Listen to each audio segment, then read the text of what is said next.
Chair Russell, the meeting is now live. Great, thank you very much. Good evening, everyone, and welcome to the Northwest Community Council. This is a special meeting. Tonight is March 7th. It is 6:03 p.m. and I'd like to call this meeting to order. My name is Paul Russell and I represent Lower Sackville. At this point, I'd like to acknowledge that the Halifax Regional Municipality is located in Mi'kma'ki, the traditional and unceded lands of the Mi'kmaq people. The municipality acknowledges the peace and friendship treaties signed in this territory and recognizes that we are all treaty people. And as is standard with these virtual meetings, I'd like to run through the councillors who are here with us this evening and just make sure that everybody's audio and video are working correctly. So let's start with District 1 and Councillor Daigle-Gammon. Good evening. Good evening, Mr. Chair, colleagues, staff, and members of the public that are here, proudly representing District 1, Waverly, Fall River, Musquodoboit Valley. Good stuff, thank you. And District 13, Deputy Mayor Lovelace, good evening. Good evening, happy to be here representing Hammers Plain St. Margaret's. Absolutely, thank you. And District 14, Councillor Blackburn, good evening. Hello, everybody. Good evening, and thank you to all who are listening and joining us virtually this evening. Thank you. And Councillor Outfit, District 16, good evening. Good evening to all from Bedford Wentworth. So that seems to have gone well. So let's move ahead. And the next item on the agenda is the approval of the order of business and approval of additions and deletions. So over to the clerk. Are there any changes for this evening?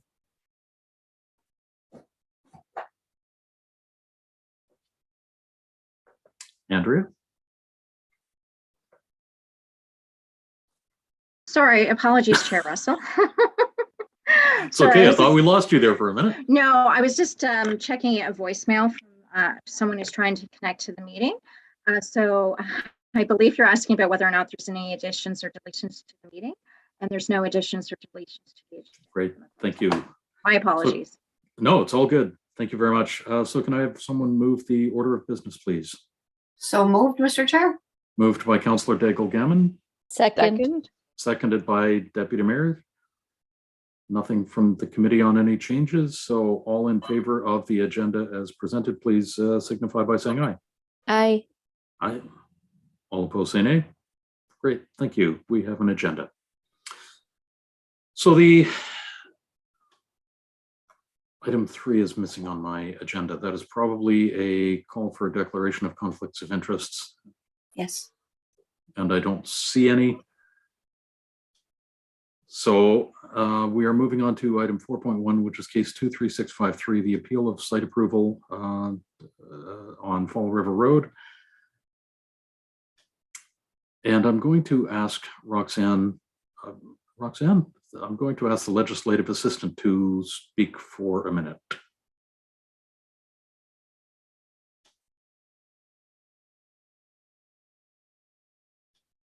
Sorry, Mr. Chair, did you mean the solicitor or the legislative assistant?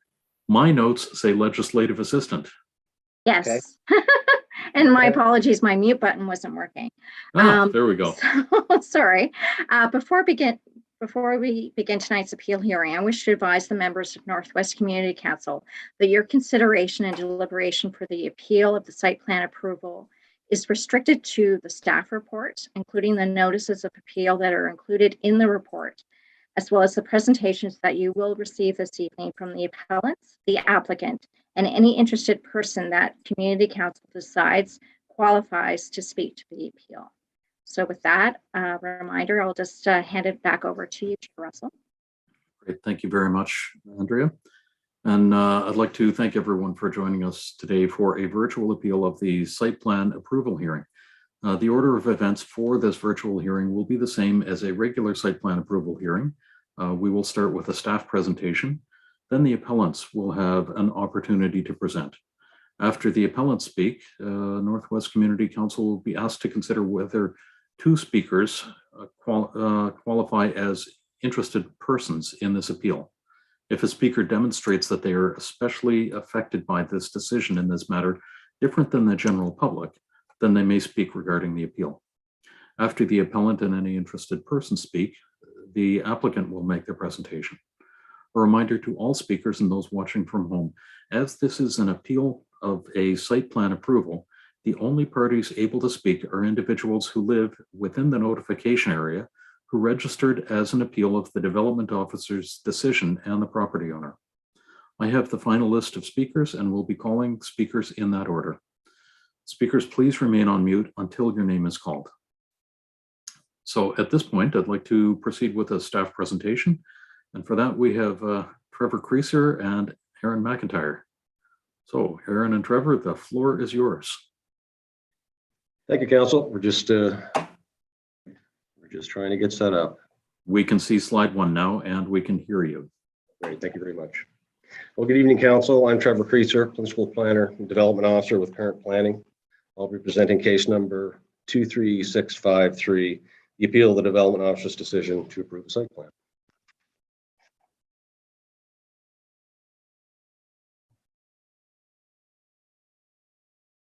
Just trying to navigate the next slide. The applicant is Vision 7 Developments for proposing a development at 1109 Fall River Road, commonly known as the Carr Farm property. The proposal is to construct a total of 5 buildings consisting of a nursing home with approximately 140 care beds and 4 multi-unit dwellings with a total of approximately 500 dwelling units for seniors. I would like to clarify that the original approval notice that was sent out to the assessed property owners stated 100 nursing beds. This was the proposal at the time presented by the developer, and the developer and the applicant have advised that this number was subject to change, but this has no impact on staff's review of the site plan.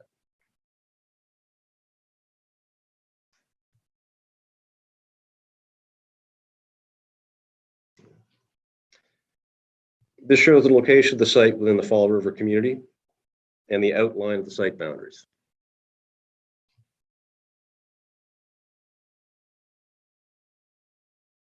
The background for this report: the River Lake Secondary Planning Strategy identifies 1109 Fall River Road as an opportunity site, also known Site B, to address the pressures of a growing and aging population in Fall River.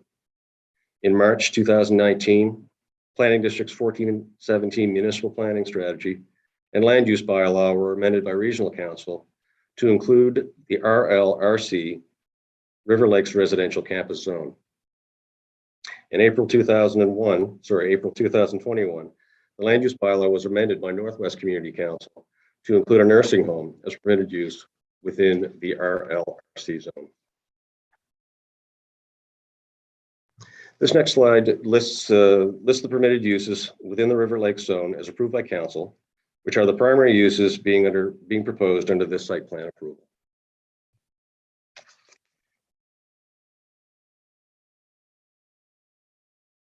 For the zoning, Section 14G3 specifies the requirements to issue a development permit.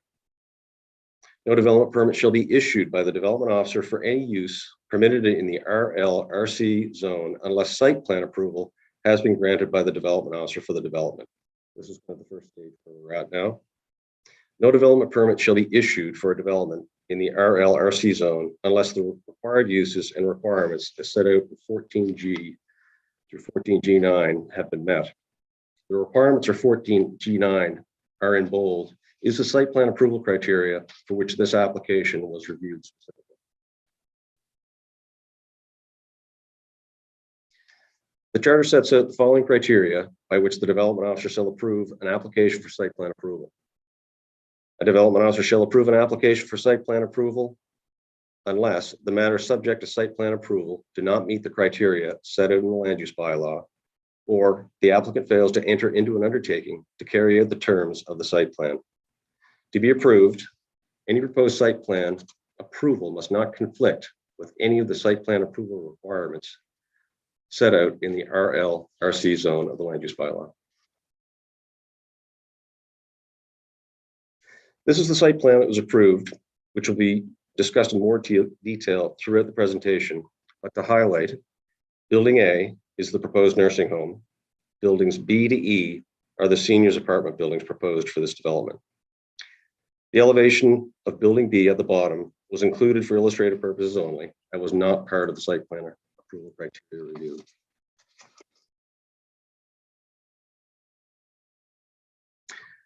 Section 14G.9 is the criteria that must be met or addressed as part of site plan approval.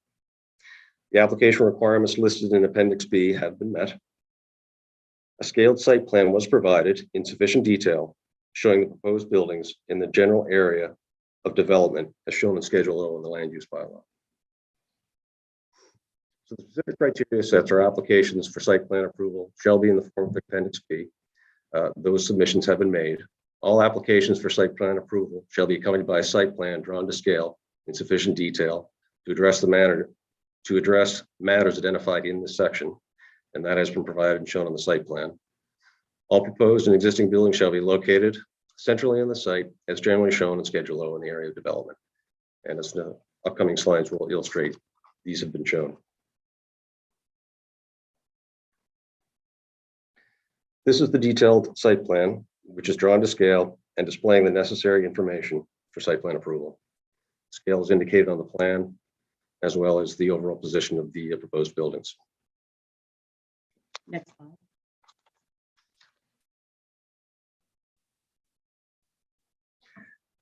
This is Schedule O of the Planning Districts 14 and 17 land use bylaw. The dark gray area identifies where the general area development may occur on the property, which is referred to as Site B. The diagonally shaded area is the non-disturbance area, which accounts for approximately 60% of the 50-acre parcels. Next slide.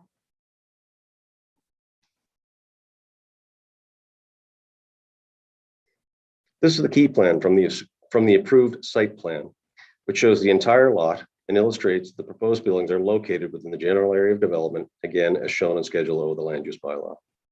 I'd like to add that activities such as walkways and trails, conservation uses, driveway crossings, and infrastructure for wastewater, stormwater, and water control structures are permitted in the non-disturbance area.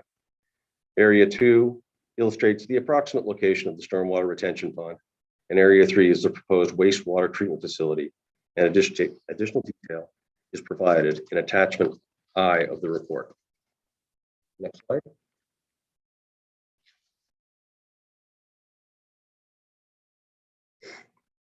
This criteria is with respect to parking, loading, access.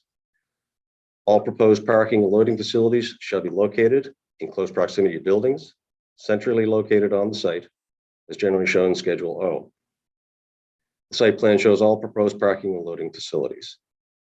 Driveway access shall be limited to one access to Fall River Road, and any existing driveway accesses to the any existing driveway access that the development officer determines is no longer necessary should be removed.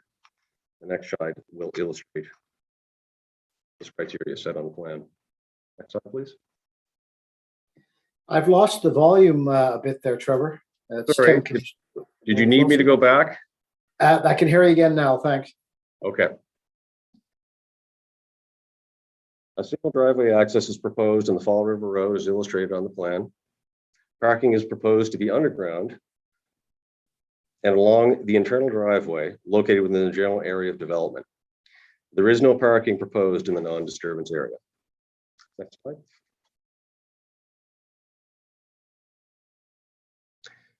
This criteria deals with an emergency second access, landscaping, and permitted activities within the non-disturbance area.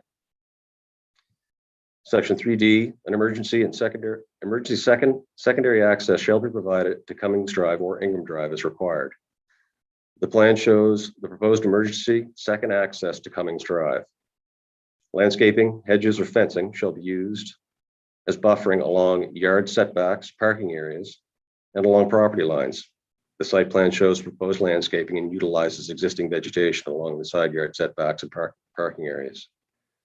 Within the non-disturbance area, existing natural vegetation shall be retained, and activity shall be limited to walkways and trails not exceeding 3 meters in width, conservation uses, driveway crossings, infrastructure for wastewater, stormwater, and water control structures.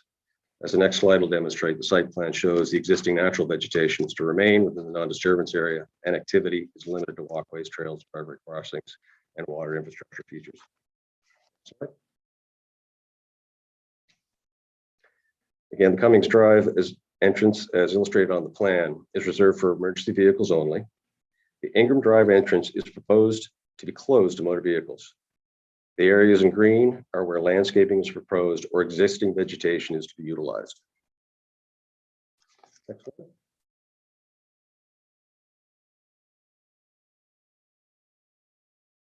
This next criteria set with regards to all proposed walkways should be located in a safe and accessible manner. Surface with non-slip materials such as brick, concrete, or any other suitable material and clearly delineated. Continuous, well-lit, free of obstruction, low curbs, and accommodate mobility devices such as walkers, wheelchairs, and scooters. The site plan shows connect pedestrian walkways made of suitable materials. The applicant has confirmed in writing and has taken the undertaking that the walkways will be well lit, free of obstruction, with low curbs, and accommodate mobility devices such as walkers, wheelchairs, scooters. This criteria will be reviewed in detail at the building permit stage.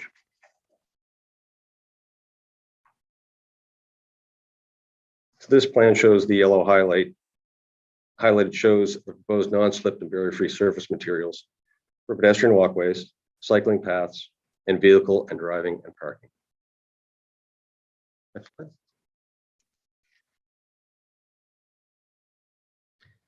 This criteria set is specific to lighting on site, and the applicant has acknowledged to undertake and provide finalized lighting scheme at the detailed design for the buildings at the permit review stage.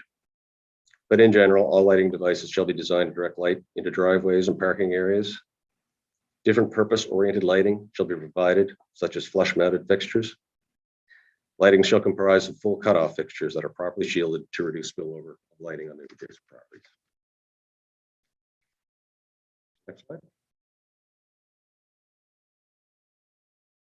This criteria set is specific to stormwater drainage and erosion sedimentation control. A stormwater plan was provided as attachment I. In addition, the phosphorus study in attachment G provides for recommendations for erosion and sedimentation control.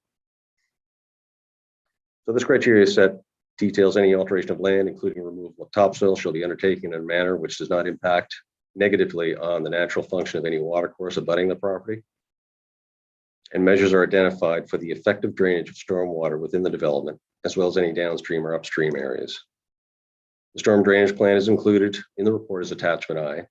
In addition, stormwater management and erosion and sedimentation control will be reviewed at the detailed permit stage under bylaw G200 respecting grade alteration.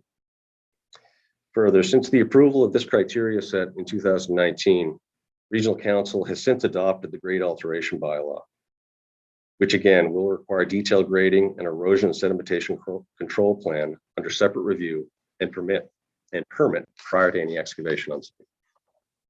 Next slide, please. Site design and layout shall take into consideration soil conditions and shall minimize the amount of clearing and grubbing on steep slopes or erosive soils. The applicant has confirmed that the site plan minimizes grubbing and excavation while providing barrier-free and shared street connections to all buildings. Again, the applicant is required to comply with the grade alteration bylaw, and this criteria will be further reviewed in detail at the building permit stage. Next slide. Staff have concluded that the application has met or addressed all of the site plan approval criteria as set out in section 14G-9. The application was given approval as required under section 247 of the charter as referenced previously.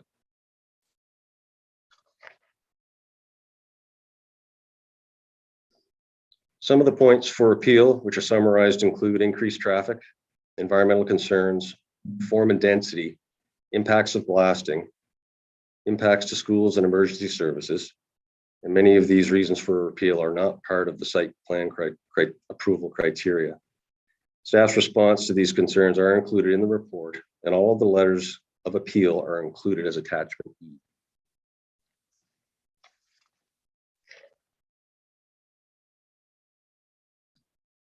In accordance with the Administrative Order 1, the following motion shall be placed on the floor: that the appeal be allowed.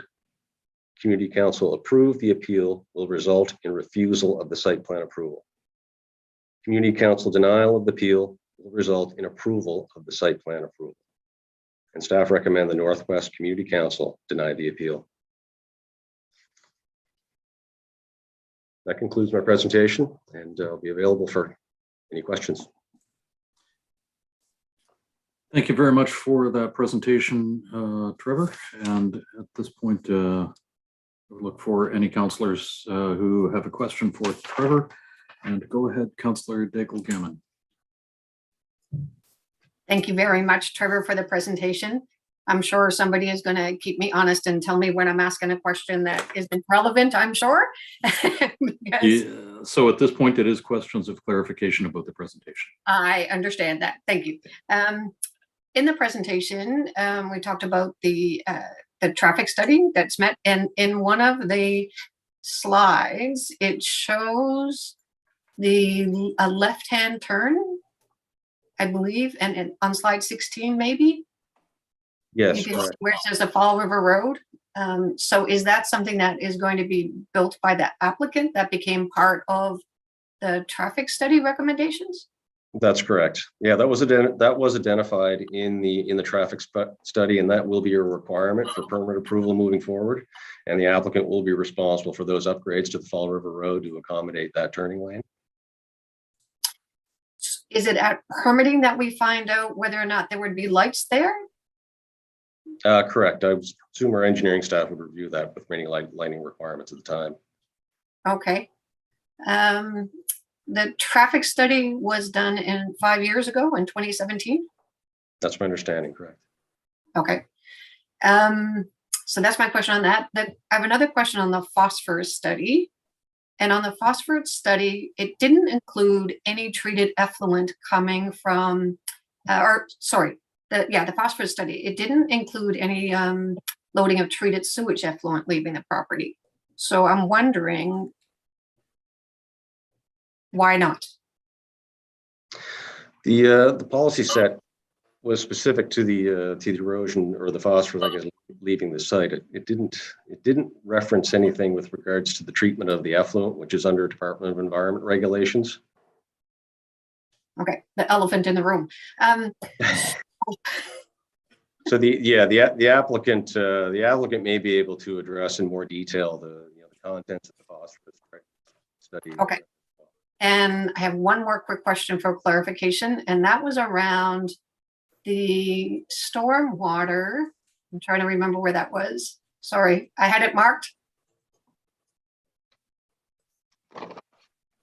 The stormwater, I think it was like number 3 on one of the slides. It was, all right. So on slide 12.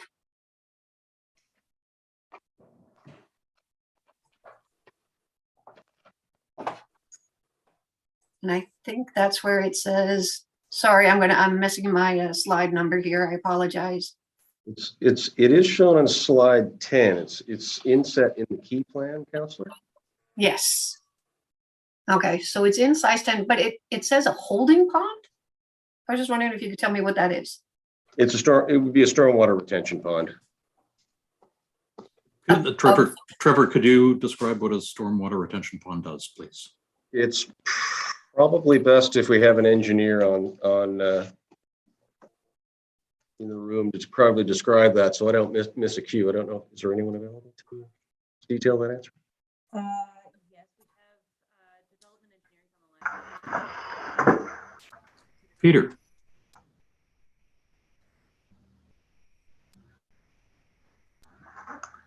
Yes, can you hear and see me okay? Because I can't see myself. Yes, Peter, we can hear and see you just fine.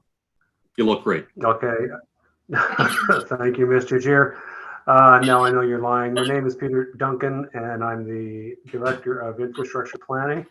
While I don't know the specific function of this particular stormwater management or stormwater management pond, in general terms, a stormwater retention pond would serve to retain or detain the flows before they leave the site, so that the net impact, the pre-development and the post-development impacts are the same. So one of the functions is to slow the flow down, and to gradually meter the discharge of stormwater.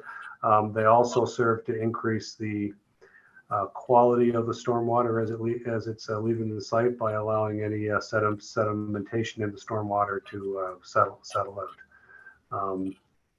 What I can't tell you is the stormwater management pond, just because I'm not that familiar with the file, but the stormwater management pond that's shown on the plan that's attached to the staff report, if that's intended to be a permanent feature or a temporary feature during construction. And perhaps the applicant could speak to that later on. Thank you very much, Peter. I appreciate it. Yes, thank you very much, Peter. Trevor or Aaron? Yes, thank you, Mr. Chair. Just one important note. There was an addendum to the traffic impact study that was completed in fall of last year, in addition to the original that was submitted 5 years ago. Just a note to the councillor's question. Thank you. Thank you. Okay. Thank you. I don't see anybody else asking any questions at this point. Councillor Daigle-Gammon, do you have anything further? No, thank you. No. Okay, super. We don't have anybody else who has asked to speak to this, so I'd like to move ahead with hearing from the appellants. There are 38 appellants for this appeal. And I guess one of the steps that I need to do is open the site plan approval hearing. So there are 38 appellants for this appeal. Many of these appellants have sent in written consent forms to the clerk's office, which appoint one of their fellow appellants, Dave Hobbold, to act as their representative. The appellants who appointed Dave Hobbold to act as their representative are Tom Atterbury, Jacob Bing and Sarah Bing, Bill and Elaine Morrow, Stephanie Dixon, Cheryl Geddes, Greg Gavel and family, Corey McCara, Teresa and Keith Brown, Mark King, Roger Williamson, Allison and Peter Jones, Mike and Judy Barkley, Lindsay Fitzpatrick, Nadine and Mark Lamontagne, Shauna Hoke, Nadine Stricky, Keiji Yamanaka, Greg Cannell, Richard Bennett, Anthony and Virginia Whitman, and Robin Sherwood. Dave Hobbold informed the clerk's office that they will be presenting with two other appellants representing an appellant committee. Natalie Hart and Chastity Mckinnon will each speak for 5 minutes. Dave Hobbold will then speak for 35 minutes. After Dave Hobbold speaks and answers questions of clarification, I will call on the remaining appellants to address the community council if they wish. So we will proceed with Natalie Hart, Chastity Mckinnon, and Dave Hobbold. Natalie, are you with us this evening? Hello, I'm here. Good stuff. You have 5 minutes. Go ahead. Thank you. So my name is Natalie Hart. My maiden name is Carr, and I have deep roots in this community. I grew up and am currently raising my own family in Fall River. I am part of the appeal committee and here today because I appeal the approval of site plan application 23653, otherwise known as Carr Farm. I acknowledge that there is a need for senior housing, and while I'm not opposed to providing seniors the opportunity to age in place, I am, however, opposed to the development we are currently presented. This is not the same project that was proposed back in 2019. At the time, we were unaware of the increase from 390 units to 500 and the addition of 100 nursing beds, which have now increased to 140. Many who initially supported the development now agree that the sheer size of this building will have serious impacts to not only the surrounding residences, but the community as a whole. We were unaware that there would be blasting for underground parking. With blasting this close to residential homes, there is a potential to not only change the water tables, causing surrounding wells to dry up, but endangering families by contaminating the water we drink and cook with. We also were not included in the homes where municipal water was installed. We did not know in March 2021 during the last appeal that the plan was to disperse treated sewage effluent into Lake Thomas. After reaching out multiple times through the appropriate channels, a Word document was provided confirming this was the case.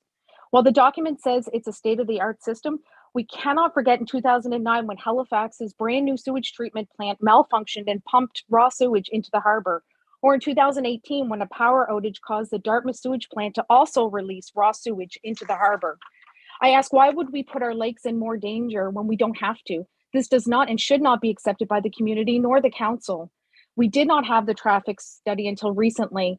The study states it was conducted in March 2019. However, the size of the development has increased as well as changed, adding more people and cars in the area, and therefore is invalid. The study also neglects to take a holistic view of the multiple developments such as Charleswood, the Inn on the Lake, and Ingram Drive. The Carr Farm development has to be considered along with the impact of all the projects in the community versus on a site-specific basis. This development process is lacking transparency with missing information from the beginning. During the 2019 zoning vote, important details of this development were unknown, and community support at that time was based on a lack of information. At earlier meetings, residents were advised that they would be consulted on sewage treatment and traffic plan. This was not done. There was no report provided even for this meeting in advance for council regarding the sewage treatment system. If there was no reason for concern, why are reports being withheld from the community and those who would make the decisions? In the middle of the pandemic, when the application was submitted proposing to permit nursing home use, the appeal process included 540 residences. There were no appeals received. The letter itself was misleading as the wording was the applicant wishes to locate a 100-bed long-term care facility in one of the 5 proposed buildings. This led people to believe they were changing the makeup of the building, not adding to the development. This led residents not to appeal. At this time, people were navigating through this unprecedented situation and were not in the mindset to work through the appeal process. Some did not receive the letter, and others were so defeated by the previous process that they did not feel that their concerns would be heard. It was also unknown during this appeal process that the developer planned to pump treated sewage effluent into Lake Thomas. Also, this phosphorus study nor traffic study were available to make an informed decision on whether to appeal or not. Today, only 113 residences were given the opportunity to appeal the site plan approval. Those who live near the proposed spot for the sewage pipeline and those who live on Lake Thomas, where sewage effluent will be pumped, were not given an opportunity to appeal. Why did the appeal process for the site plan variances only include 20% of the residences who had the opportunity to appeal in 2021? Why were those who live on Lake Thomas not given the opportunity to appeal when they will be affected by the sewage being pumped into the lake that they swim in, use for recreation, and draw their drinking water? As per the current regional municipal planning strategy for HRM, water is a limited and precious resource and is one of HRM's highly valued assets. Protection of this resource for potable water supply, wildlife habitat, recreational enjoyment, and aesthetic value is crucial for HRM. HRM's strategy is to protect this resource. The plan also states to direct— Natalie, I'm going to interrupt for a second. You have 30 seconds left. Okay. The plan directs new growth to areas where infrastructure and services exist. Fall River has no municipal water, no easy access. I'll leave you with something my father said that really stuck with me. He said that when he was young and his friends would choose to swim in Lake Thomas because it was so clear. And he said that's just not the case anymore. I plead that you look at the information and really consider this appeal and take a pause when you're looking to approve the largest development in Fall River. Thank you very much, Natalie, for your presentation. We will consider that information as we move forward. Thank you. I don't see any questions of clarification, so the next speaker is Chastity Mckinnon. Chastity, are you with us? I am. Can you see and hear me? We can see and hear you just fine. Go ahead, you have 5 minutes. Wonderful, thank you. Hi, my name is Chastity Mckinnon. I'm speaking on behalf of my husband, Andrew, and myself. We live in Fall River, have property on Lake Thomas, and are part of the appeal committee. We are appealing the approval of site plan application 23653. We absolutely support the need for alternative housing, particularly to support the seniors in our area. We support sensible, environmentally sustainable, and well-planned community development with openness and transparency. This project does not meet this criteria. It has lacked transparency from the beginning. In 2019, this development was presented as 400 units. 2020, approximately 540 residents were notified of the plan to add a 100-bed long-term care facility in one of the 5 buildings. We did not receive this information. We did, however, receive the notice in October 2021 of the plan for 500 units plus 100 nursing home beds. This is a 50% increase from the 2019 plan. A few weeks ago, the Premier announced a 144 nursing home bed facility, yet another increase. In 2019, residents were told no decisions had been made on this project pending a traffic study and a study on the proposed methods of sewage disposal. One would assume after these studies were conducted, the information would be readily available. When we inquired, we were advised that HRM has absolutely no responsibility to provide this information to the public. Last week, we received the traffic study. It says it was conducted in March of 2019. Due to the timing, we can assume it was based on the approximate 400 units previously identified. A sensible process would indicate a 50% increase in the number of units would warrant yet another traffic study. On top of this, it doesn't appear that the First Nations community was consulted. This is unbelievable in 2022, years after landmark decisions by the Supreme Court of Canada established the duty to consult. This development will impact the Shubenacadie Canal, which has great importance to the Mi'kmaq community and beyond. The province itself has called the Shubenacadie Canal a significant corridor of cultural and recreational resources. The province has invested financially with the federal government to maintain it as a historic, ecological, and cultural destination. We believe a full environmental impact study should be conducted before placing further stress on the waterway, including a comprehensive study of the potential impacts to the ecological resources, including fish habitat. It is well known the Shubenacadie Canal is home to, among other species, the American eel, which has been designated as a species of special concern. We don't know if requirements under the Federal Fisheries Act or the Species at Risk Act are being met. I'm going to quote directly from the Municipal Planning Strategy.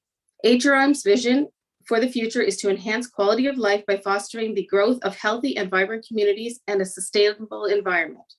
And new growth will be directed to areas where infrastructure and services exist. In Fall River, there is no municipal sewer system. When this was presented as a smaller development, we assumed it would have an on-site treatment facility, not pump effluent into the lake, treated effluent.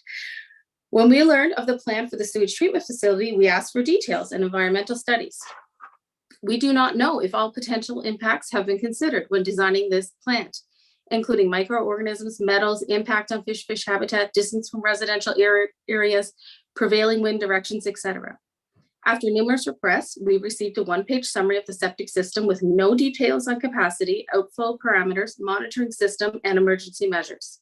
This was the first acknowledgement that there would be indeed a septic system pumping treated effluent into Lake Thomas. The average person produces approximately 150 liters of wastewater daily. At full capacity, this could mean 150,000 plus liters of treated effluent per day into Lake Thomas. This is a waterway that's already stressed from the current treated effluent it receives, as well as silt buildup from the development activities that have already occurred. When swimming in Lake Thomas, I can attest that you cannot see the bottom of this lake when once you could.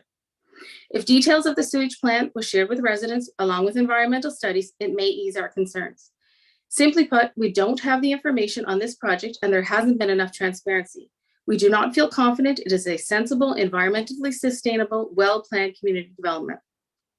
We need openness and transparency around the details of this project and consultation with First Nations. Chastity, I'm going to interrupt. You have 30 seconds left. We need transparency around the potential environmental impacts. We need HRM to not look at this development as a one-off. We deserve a well-planned community where all of the developments planned for Fall River are looked at with their cumulative impacts, a holistic integrated planning function. We ask you to approve this appeal. Thank you very much, Chastity, for your information. We will consider that as we move forward. The next speaker that we have is Dave Hobbold. Dave, are you with us? Chair Russell, Councillor Daigle-Gammon has some questions. I didn't see that. Okay. Thank you very much, Councillor Daigle-Gammon. Thank you very much, Mr. Chair. Chastity, welcome back. Go ahead, Councillor Daigle-Gammon. Thank you, Chastity. Thank you for your presentation. The clarifying question I have is the source of the one-page document. I would just like my colleagues to know that I think it may have come from me, from the developer to the community. Absolutely. Yes, it did. And thank you for that. Great. Thank you. Thank you, Councillor. Thank you, Chastity. So the next speaker is Dave Hobbold. Dave, are you with us this evening?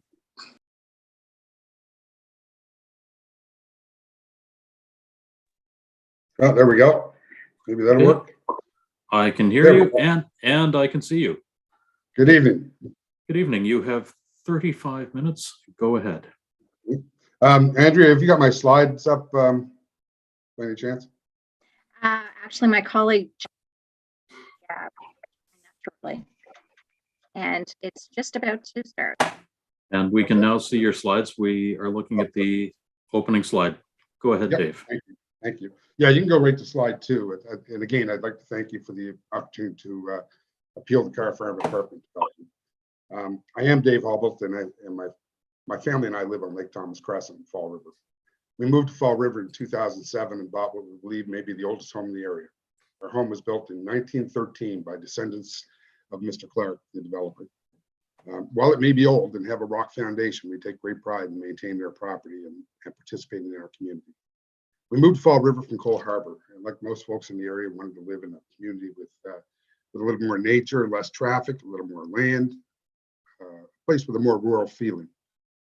Fall River has approximately 7,200 residents with an average age of 43 years old.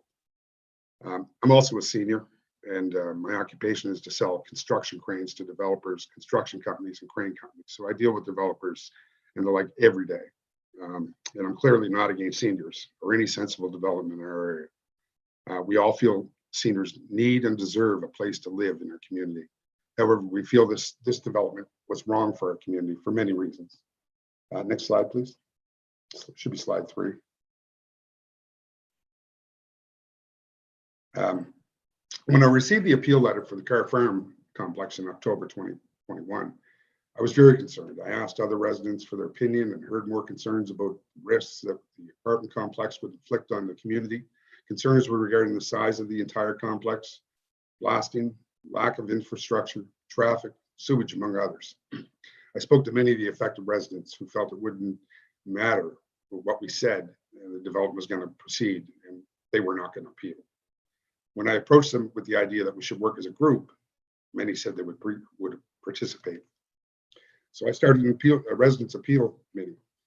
As I said, I felt it was the most sensible way to ensure that council was able to hear the concerns of all the affected residents. During the last 4 to 6 months, I've heard not only from the 113 homeowners, or most of the 113 homeowners able to participate in the current appeal, but also from hundreds and hundreds of homeowners in the Fall River, Waverly, Lake Fletcher area who have similar concerns. I've spoken with folks with young families, seniors, first responders, shift workers, all who have a variety of concerns, which we're hoping to discuss tonight. And at this time, I'd like to thank all the 29 families who have trusted in our committee and allowed us to present the appeal on their behalf, as well as the many members of the community in our community who helped us with our research and presentation. Should be on the slide 4. In fall of 2006, community-led initiative to engage residents on the vision of their community was created by Vision HRM. A plan was created and approved. A number of opportunity sites were included in the document, and with defined strategies for some higher density development.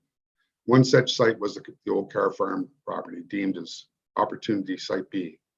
To allow for reasonable development densities, it was established as a zone that allowed a maximum of 3 buildings, no more than 3-story in height, with 40 units per building would be considered. Townhouses were also recommended and included in the site plan. Slide 5.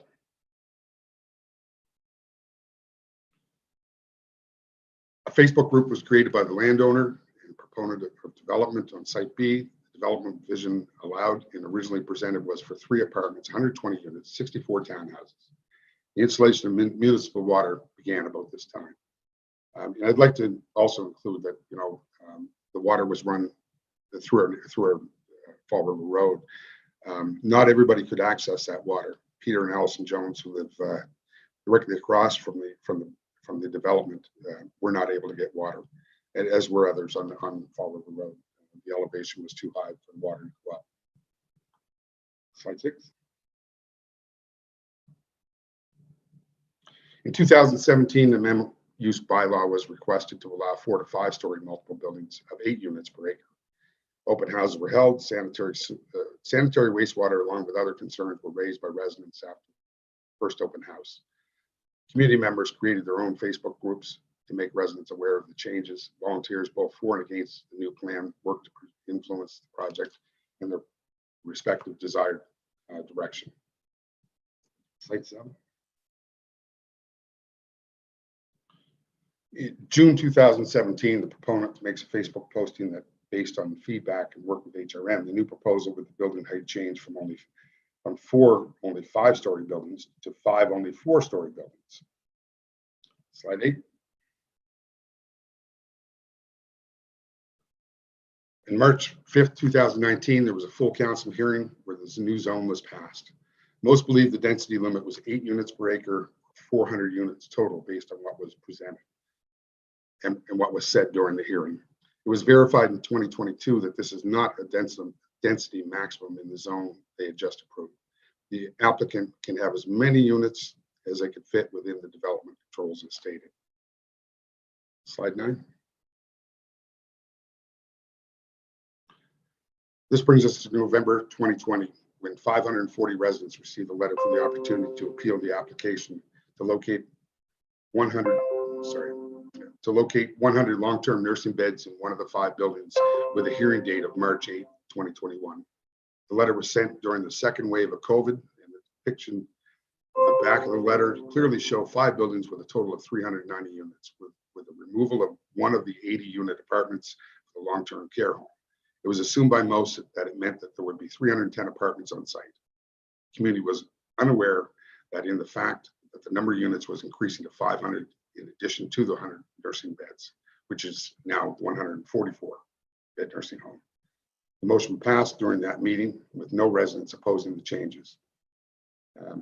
Residents did not appeal on that. In the middle of a pandemic, I think everybody had a little extra on their minds at the time. Here we are today with only 113 residents who received the letter for the site plan approval. Proposal for 500 units, 100 nursing home beds recently changed to 144. An estimate on the number of residents and staff there could be approximately 1,200 people on site. In light of the additional information we received, we feel that the homes that were able to participate in this appeal should have been much larger. At present, it's only homes within 100 meters of the apartment complex. When blasting occurs within 300 meters, or more need to be notified. So anybody within 300 meters has to be told when the blasting occurs. Shouldn't they have had a chance to appeal, those people within 300 meters? Homeowners will have their street dug up to install the sewage treatment effluent pipeline to Lake Thomas. Homeowners with lakefront properties. All these folks should have a say in this final appeal. Building timeline, slide 11, sorry. The developer is the option to have construction hours from 7 a.m. to 9 p.m. Monday to Friday, and 7 a.m. to 5 p.m. on weekends and holidays. We've heard recently that he won't be working weekends, but he still has that option. The project, we feel, will take 5 to 7 years to complete. And again, the developer has not told us that. This is subjecting at least 500 homes or more to noise, construction debris, traffic for the next 5 to 7 years. It seems unacceptable to subject homeowners, existing seniors, first responders, shift workers to this disruption in their lives for such an extended period of time. Slide 12. Blasting. So the developer is planning for underground parking for 580 vehicles. This is going to create significant blasting and drilling. There are at least 500 homes or more near the construction site that rely on a water well to supply water to their homes. Before and after blasting is done, we feel every homeowner within 300 meters or more will have to have a water quality and flow test done on their well. And from what I understand, this will be at the homeowner's cost. If the blasting disrupts the underground aquifers, there'll be a significant impact on our wells. It is well known that blasting of crystalline bedrock can contaminate water resources. Contamination of groundwater could result from release of regulated or unregulated substances into the groundwater. In some instances, materials such as detonators, explosives are not entirely combusted during blasting and result in the release of soluble substances into the groundwater. Additionally, blasting may cause shaking loose of silt, sand and rock particles, and chemical participants that line fracture surfaces in the substructure, which can result in increased turbidity. Even with the installed water pipeline, some residents were not able to get the water at their home, such as Peter and Allison Jones. Slide 13.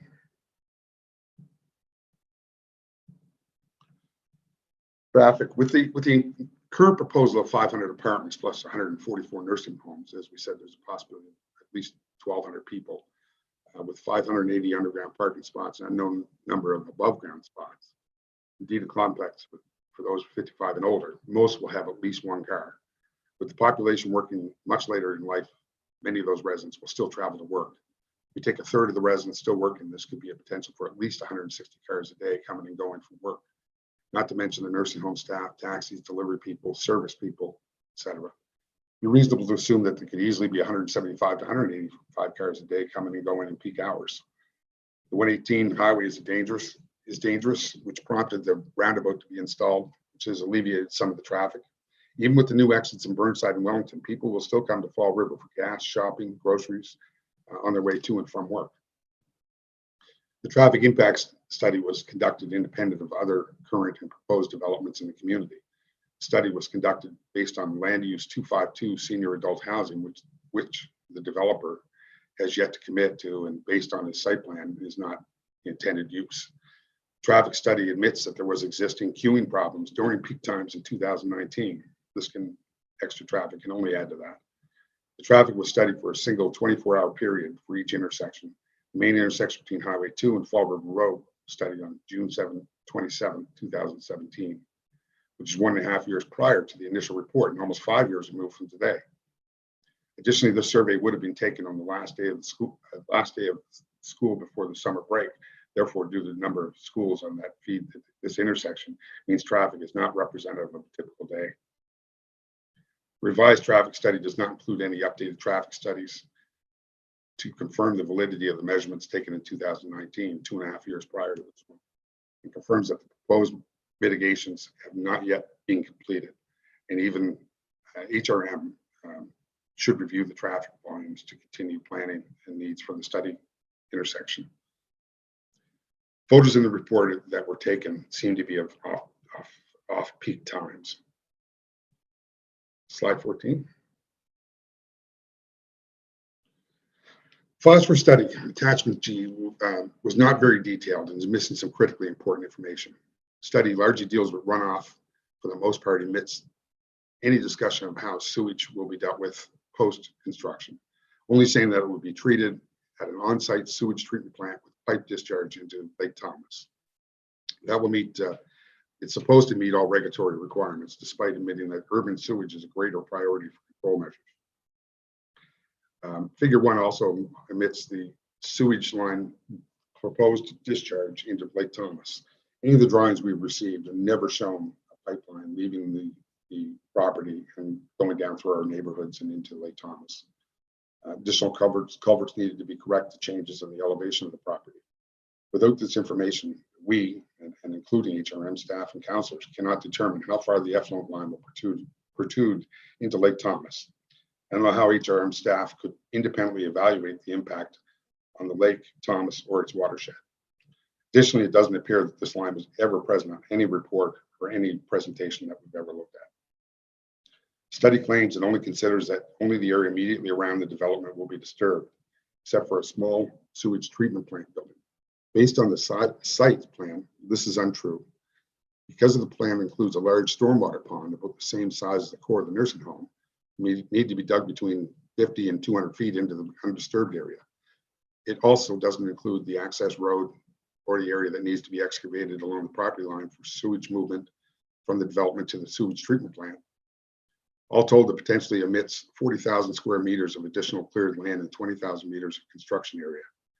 An increase of about 60% to the cleared area and 40% to the construction area, which is not significant.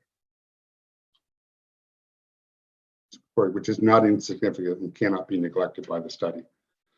Lastly, the study only addresses the phosphorus discharge and not the discharge of any other runoff that might be present in either the wastewater or stormwater, such as pharmaceuticals, antibiotics, steroids, biohazard waste from the nursing facility, silt, dust, debris, garbage, salt runoff from the large parking facilities, non-fertilizer agricultural runoff, lime, weed killer, etc., and from the green spaces. Say 15. Sewage treatment plants. Over the past several years, many residents have asked where the sewer and septic effluent would go. The residents now know the developer plans to build his own sewage treatment plant and run this treated effluent pipe through our neighborhood to Lake Thomas. We suspect it'll go down Waterview Drive, Lake Thomas Crescent, and Corbin Drive onto our property that the developer owns, which would involve digging up our roads, installing a sewer pipe, and disposing of the treated effluent into Lake Thomas. Last year was the first time we experienced a blue-green algae issue in Lake Thomas. As phosphorus is a major contributor to algae blooms, we should be doing everything possible to prevent phosphorus from entering our lakes.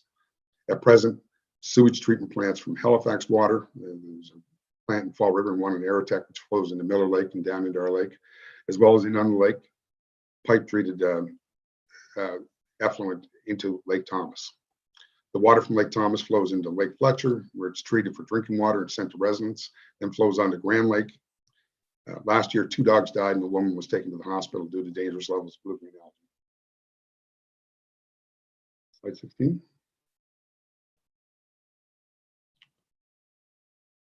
Lake Thomas is part of the Shubenacadie Canal Waterway, which is a unique aquatic system that holds important history, provides recreation, drinking water, and nature to citizens and visitors. It's home to many aquatic species. Based on the importance of the waterway, it would be unacceptable for approval to be granted to pump treated wastewater effluent in any part of the Shubenacadie waterway. Full environmental study needs to be done on our lakes to study the effects of the current treated effluent entering our lakes, as well as all the future developments plan to do the same. How much effluent is too much? All STPs, sewage treatment plants, will release some amount of phosphorus. And we have not ever heard from the developer to tell us what approvals he sought or got. We don't know if he consulted with First Nations, as he consulted with the Department of Fisheries and Oceans. It's never been known. Slide 17. So we had engineers on our committee that looked at the development offer's official review, and we disagree with a few comments. Site plan does not include any details of the sewage treatment plant facility to be located near Waterview Drive, or indicate areas outside the main campus that need to be cleared or otherwise disturbed. The site plan does not meet the requirements of 14G8. The traffic study is not adequately considered the effect of intersections. Findings are no longer valid and have not been adequately reassessed. Required improvements have not yet been implemented. Treatment facilities have not been adequately defined. Wastewater discharge is located on site, pipe into Lake Thomas. We have no idea where exactly it's going to go in the middle, or it's going into the property that the developer owns. The treatment plant is not centrally located on the property. It's very near the end of Waterview, very near homes. Parking and access to sewage treatment plant is not indicated. Access for sewage treatment plant is not indicated, but based on position, would likely be located on Waterview Drive. We don't know if the developer is going to put a road put a driveway from the end of Waterview to that sewage treatment plant, or it doesn't indicate on any of the drawings how they're going to access that by road. Slide 18.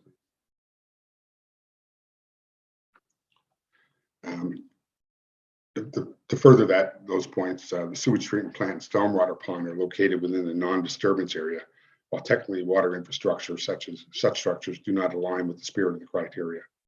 Lighting proposal is not present in the site plan and not available for public review. Engineering documents indicated does not show any of the culverts or any of the mitigations that would be needed to correct the changes in elevation of the property. And while we agree that the specified notification distance was observed, considering prior community engagements related to this development, the potential impacts on Lake Thomas ecosystem and lack of transportation infrastructure, the marked departure from existing community architecture, and the presence of competing development proposals, city staff should recognize limiting the notification distance to be immediately adjacent properties is entirely insufficient. Those who are affected have not been adequately informed or given the opportunity to appeal in the setting of 100 meters. Notification area, and there should be, therefore, any prior approvals based on the notification distance should be rescinded.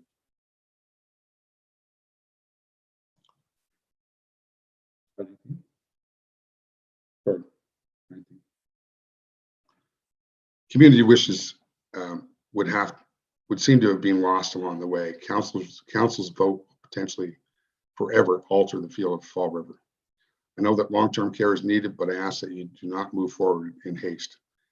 I ask that we slow this process down to have more information, give residents affected by the development the opportunity to appeal, and look at the potential dangers to our lakes. It is our responsibility to protect the lakes from further degradation. We must take a look at the developments as a whole, because the proposal presented would be increasing our community population by approximately 15% for just this one development. We know there are at least 2,000 more homes or developed apartments coming to the area, and all these will feed somehow into Lake Thomas. I think it needs to be said, we got to stop this now and have a look at our environment and get a full environmental study done on the complete, all in all our lakes. That's it for my presentation.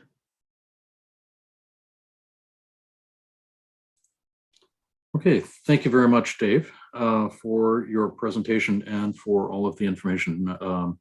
And for the slide deck, there were some challenges making sure that we were aligned going through the slide deck with what you were saying, but that seems to have worked itself out. Thank you very much for the notifications of which slide to move to. That really helped. I don't see any of the councillors asking a question for clarification. So once again, Dave and everybody who you have spoken on behalf of, thank you very much. I have a list of 14 remaining appellants. Of those 14 remaining appellants, one of them is currently in the meeting. We are endeavoring to reach out to the other 13. So I'm going to jump directly to that one appellant who is in the meeting, John Berenger.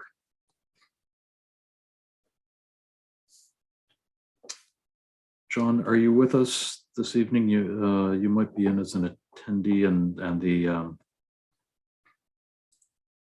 clerk's office would be promoting you. I see you on the list of attendees.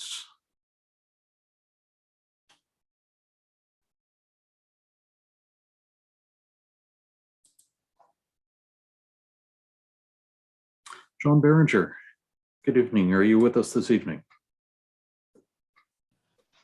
Yes, I'm here. Oh, beautiful. We can see you and we can hear you. Oh, Okay. good. Yeah, you have 5 minutes. Go ahead. Okay, I do apologize. I will be brief. I haven't had much time to prepare for this. I know from what I have seen and what I have read, the information has been at times hard to get. But living in where I'm at, I'm on Concord Avenue. I'm back onto where this development is going to be. One of my major concerns that I've seen is we're using the nursing home, which I think is great. We need it. My wife works in long-term care for Northwood. One of the things that we've both discussed is most of her coworkers commute by Metro Transit. There is no real transportation from the 118 depot to anywhere in Fall River. So there's very limited transportation that way. Those that do drive, they end up parking on streets. That raises a concern on Concord Avenue. We have a lot of younger families now. We have cars parked on both sides of the street. It's down to one lane. That's going to impede regular traffic. Plus, in case of emergency, any emergency vehicle might have trouble navigating to make that emergency entrance that they're planning to put off of Concord, or one of the streets off of Concord. I can't remember the exact street. Those are some of our concerns. One of the other concerns is we're on a well, and I have already scheduled my water test and flow recovery test before this development starts, because I know I have to do this to protect my investment in my home, and I know it's out of pocket. And it's a hefty bill that I have to foot along with everything else that's going on right now. I've been impacted by it before. In a previous home, blasting, I had to put in a new system to accommodate the contamination to my groundwater for my well. With those two things that's a big concern. And I don't think with this development, the impact of the development's been really looked at on how it's actually going to filter down. I know everybody's looked at the phosphorus in the Lake Thomas, and yes, those are important. But I have a wetland behind me that is going to be designated non-disturbed, but there are also going to be paths and trails. That's going to impact some of the natural habitat for the animals in my environment. We've had turtles, we've had deer, those are all going to be impacted. Now they're going to be moving somewhere else and being disturbed. I live in a house of shift workers, 2 healthcare workers, and I work in manufacturing. Now we're talking, this development is going to go on for 5 to 7 years of impacting my shifts, my life. That's right in literally going to be in my backyard. So, and everybody else. And sleep deprivation when you're a healthcare worker because you couldn't sleep because of construction, that's not a good thing to be going to work. I know I worry about when getting off on a night shift and just driving home from the Aerotech Park, especially sometimes in the winter, you're driving with the window down to keep yourself awake. So being lack of sleep because of construction is an issue. I appreciate your time. I hope I provided some valuable input, but I do appreciate it. And thank you very much. Thank you very much, John, for your input. We do appreciate that. Once again, I don't see any councillors seeking to ask a question of clarification. Andrea. Hi, Chair Russell. I just wanted to provide you with an update that our office has emailed the remaining appellants that haven't consented to Dave Holbolt speaking on their behalf. And we haven't received any indication from them that they wish to join the meeting or that they're experiencing difficulties joining the Zoom meeting. They all have the link. So I would assume that they've just decided not to join the meeting this evening. Okay. Thank you very much. In that case, let's proceed with the people seeking to qualify themselves as interested persons in this case. So I'm wondering if we have Colleen Menard. Colleen, are you with us this evening? I see you in the meeting, but I don't see you and I don't hear you yet. There we go. Looks like can you hear me? We can hear you and your camera was warming up. As I understand it, the first thing that we have to determine is what qualifies you, what consideration do we have to give for you to be considered as an interested person? Right. And Roxanne or Andrea, if I'm offside on this, please let me know. No, you are correct, Chair. Okay, thank you. Please go ahead, Colleen, and please explain why you would qualify as an interested person in this. Okay, so I'll explain why I think that I'm an interested person, and my understanding is that you make the determination. So my family lives on Sherburne Court in Windsor Junction, and I've opted to register as an interested person for the appeal of the Carr Farm development for this meeting. I have significant concerns over the site plan approval of the Carr Farm development, and I believe I'm affected by the site plan approval in a manner that is different from the general public, as my property borders Third Lake. And it's noted in the documentation accompanying the site plan approval that Third Lake is in the receiving waters of a portion of the drainage for the site plan. Based on the map and the phosphorus net loading assessment, the nursing home and parking lot area in front of it, or whatever you call that courtyard thing, are both in the Third Lake watershed. A deterioration in the water quality is possible based on this development, and a deterioration in the water quality in Third Lake will impact my property value and enjoyment of my property. So I'm requesting that council, the reason that I'm speaking is related to the matters at hand. So I'm requesting that council overturn the decision of the development officer.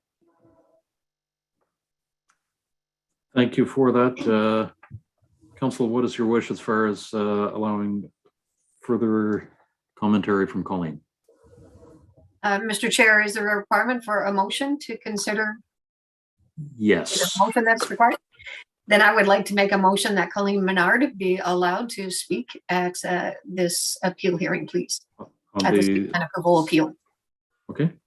I'll Second. Tim. I think that was Councillor Outfit that I heard first. Okay. No discussion on that. And Andrea has posted the motion in the chat, which is effectively what you had said, that the Northwest Community Council permit Colleen Menard to speak at this site plan approval appeal.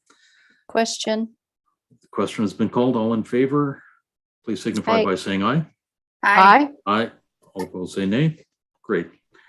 Go ahead, Colleen. You can speak for 5 minutes. Okay, great. So I've sent you all an email earlier today, but I'll try to go through it quickly. Basically, we understand that there is a housing crisis. There's an unprecedented levels of growth throughout the municipality, but this development goes against the scale. It goes against the vision of the community. It goes against the development controls that were laid out in the municipal planning strategy for planning districts 14 and 17. That MPS is something that also references the Shubenacadie Lakes watershed study from 2010.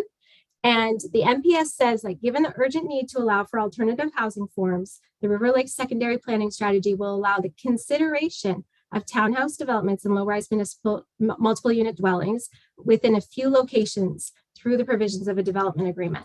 This will allow the municipality to assess these developments on a case-by-case basis to determine if the developments can be permitted without adversely affecting the limited traffic capacity of the roads and the limited environmental capacity of the receiving lakes.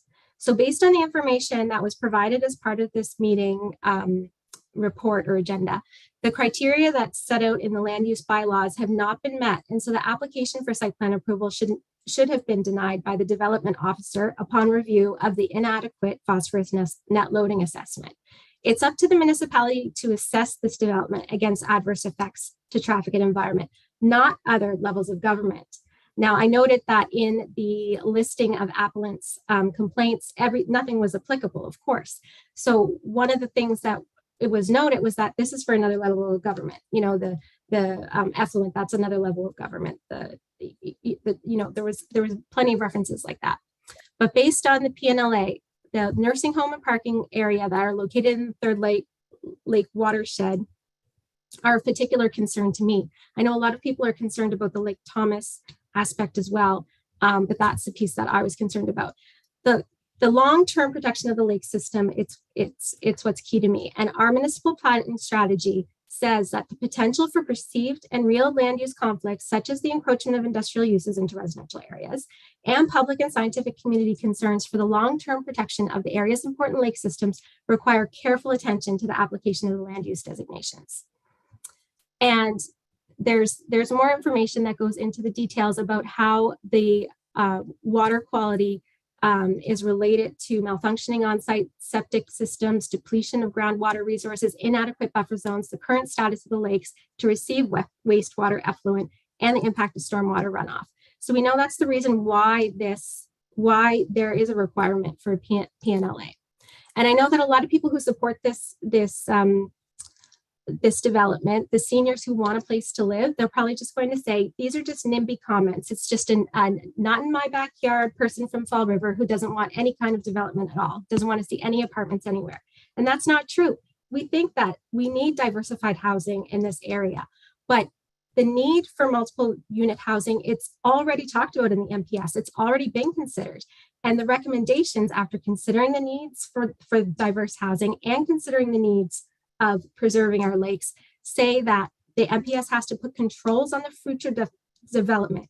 And it's not just to satisfy not in my backyards. It's to protect our watershed and slow down the deterioration of water quality in our lakes and waterways. We know that unmitigated development in the watersheds leads to deteriorated lake water quality. Wouldn't it be great to go back in time and to have better controls in place when developing around other lakes, like when the development happened around First Lake in Lower Sackville, when the development happened around Lake Binook in Dartmouth, or Paper Mill Lake in Bedford? Knowing what we know now about water quality, and then the recreational closures, the bacterial contamination, the overgrowth of weeds, along with the fact that this is about suburban development impacts, wouldn't we have made different development choices back then? The policy RL22, which requires the PNLA, talks about the fact that if the phosphorus that is coming off the property is more than what was coming off the property originally, then the density of the development will have to be adjusted to reduce the phosphorus impacts on the receiving environment. Later on, there was... Colleen, I'm going to interrupt for a second. Okay. You have 30 seconds left. Oh, no. Okay. Yeah, so I guess basically, you know, I looked at the PNLA and it is lacking information. The scope of the PNLA leaves out Third Lake. The scope of the PNLA leaves out the effluent. It leaves out all of the key information that needs to be in a PNLA. If you compare it to the Charleswood development and you see the 82-page report from Stantec, it's incredible, the difference. The PGO who prepared this and signed off on it covered his bases by putting a lot of caveats and by describing the scope very carefully. Why the municipal planning staff did not see that scope and put up a red flag and say, this is not acceptable, I have no idea. It appears that there's no standard at the municipality for what Colleen, these PNLAs need to look like. Colleen, I'm going to interrupt. Thank you very much for your presentation. It has been, I have given you a little extra time. Thank you. Thank you Talk very faster much. next time. Some people have sped up what they say. Yep. Thank you. One of the people who, one of the appellants who had not joined the meeting earlier is now in the meeting. And so we would like to be able to provide that appellant with an opportunity to speak. And so Carla, are you with us this evening?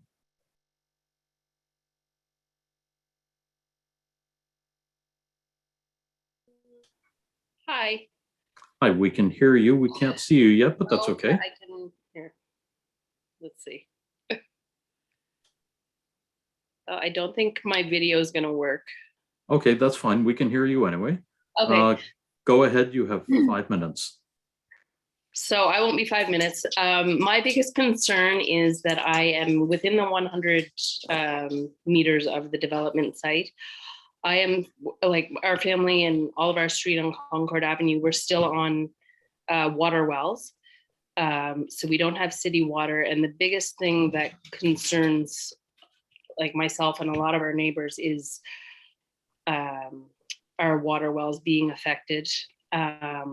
So I guess what I would ask is there any way that baseline testing could be done on water quality and flow before any major blasting takes place?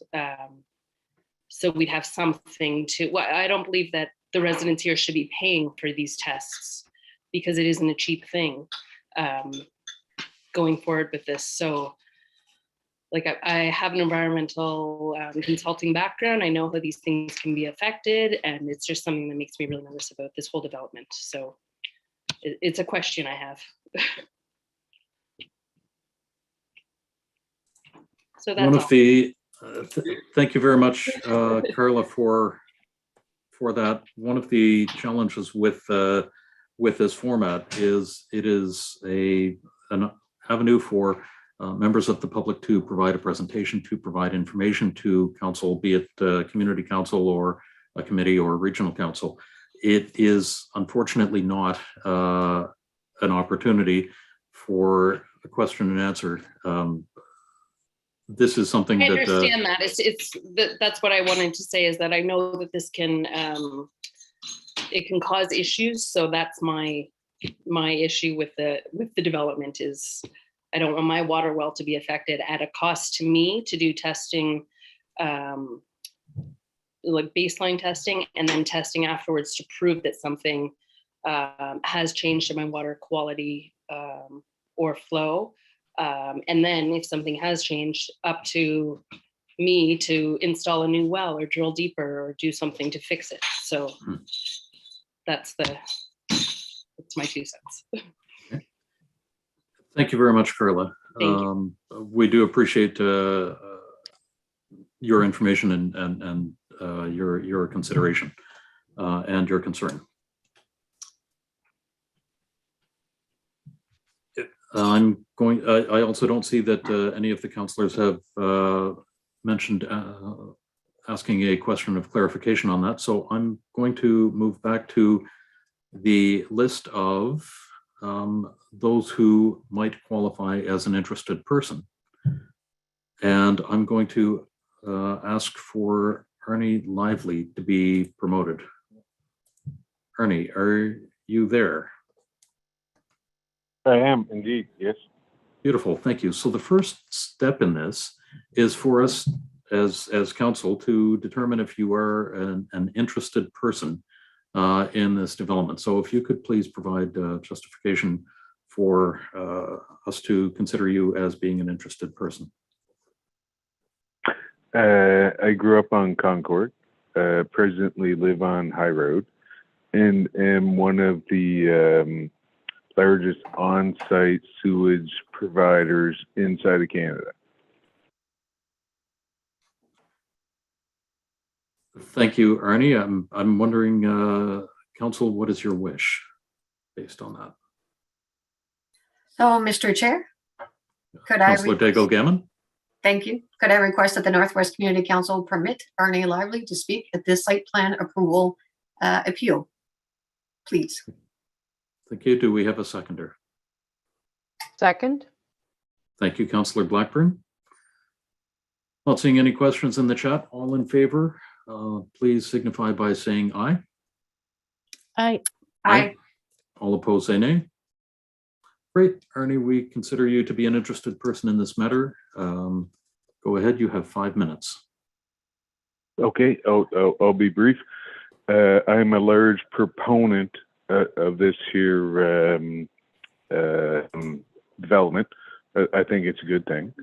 That being said, the information I've seen as per sewage treatment and dispersion in Lake Thomas is entirely against what us as stewards of the environment propose.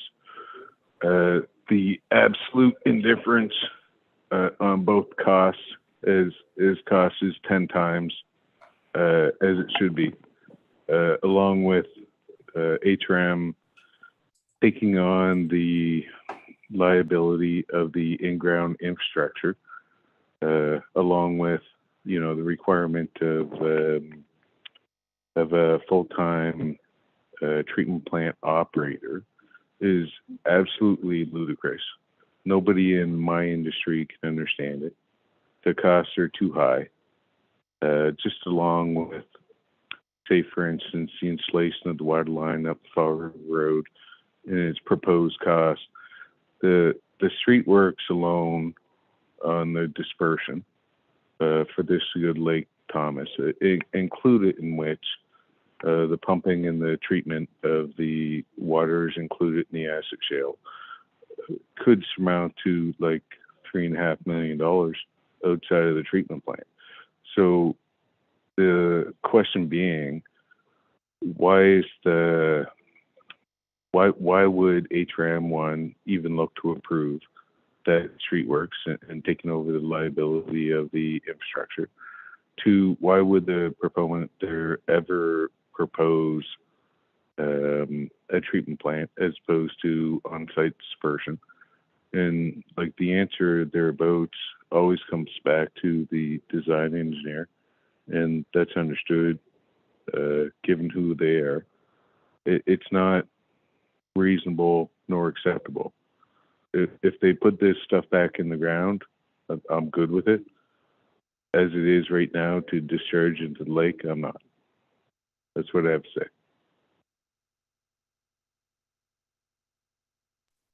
Okay, thank you very much, Ernie, for that information. We really appreciate it. I'll follow it with, I'm very disappointed with the developer to propose treatment plant to circumvent kind of Nova Scotia Department of the Environment kind of regulations. It's never happened before on a new development, and should never happen. Okay. Thank you, Arnie. We do have a question of clarification, if you wouldn't mind sticking around. Councillor Daigle-Gammon, go ahead. Thank you very much, Mr. Chair. Thank you, Mr. Lively. Arnie, nice to hear you. One of the things that, Arnie, that you said, I was just wondering if you could give me some clarification on that. HRM would have to take responsibility for the in-ground infrastructure. Are you talking about the piping that would leave the development property that would go down into Lake Thomas? Is that what you're talking about? HRM would have to take over that infrastructure? Absolutely. Yes, it would be under public roads. HRM owns those roads. If we compare that to the water line cost, which is the same piping, minus, of course, HRWC, they pumped kind of acid shale residue water-wise into wherever they had to, because that's HRWC.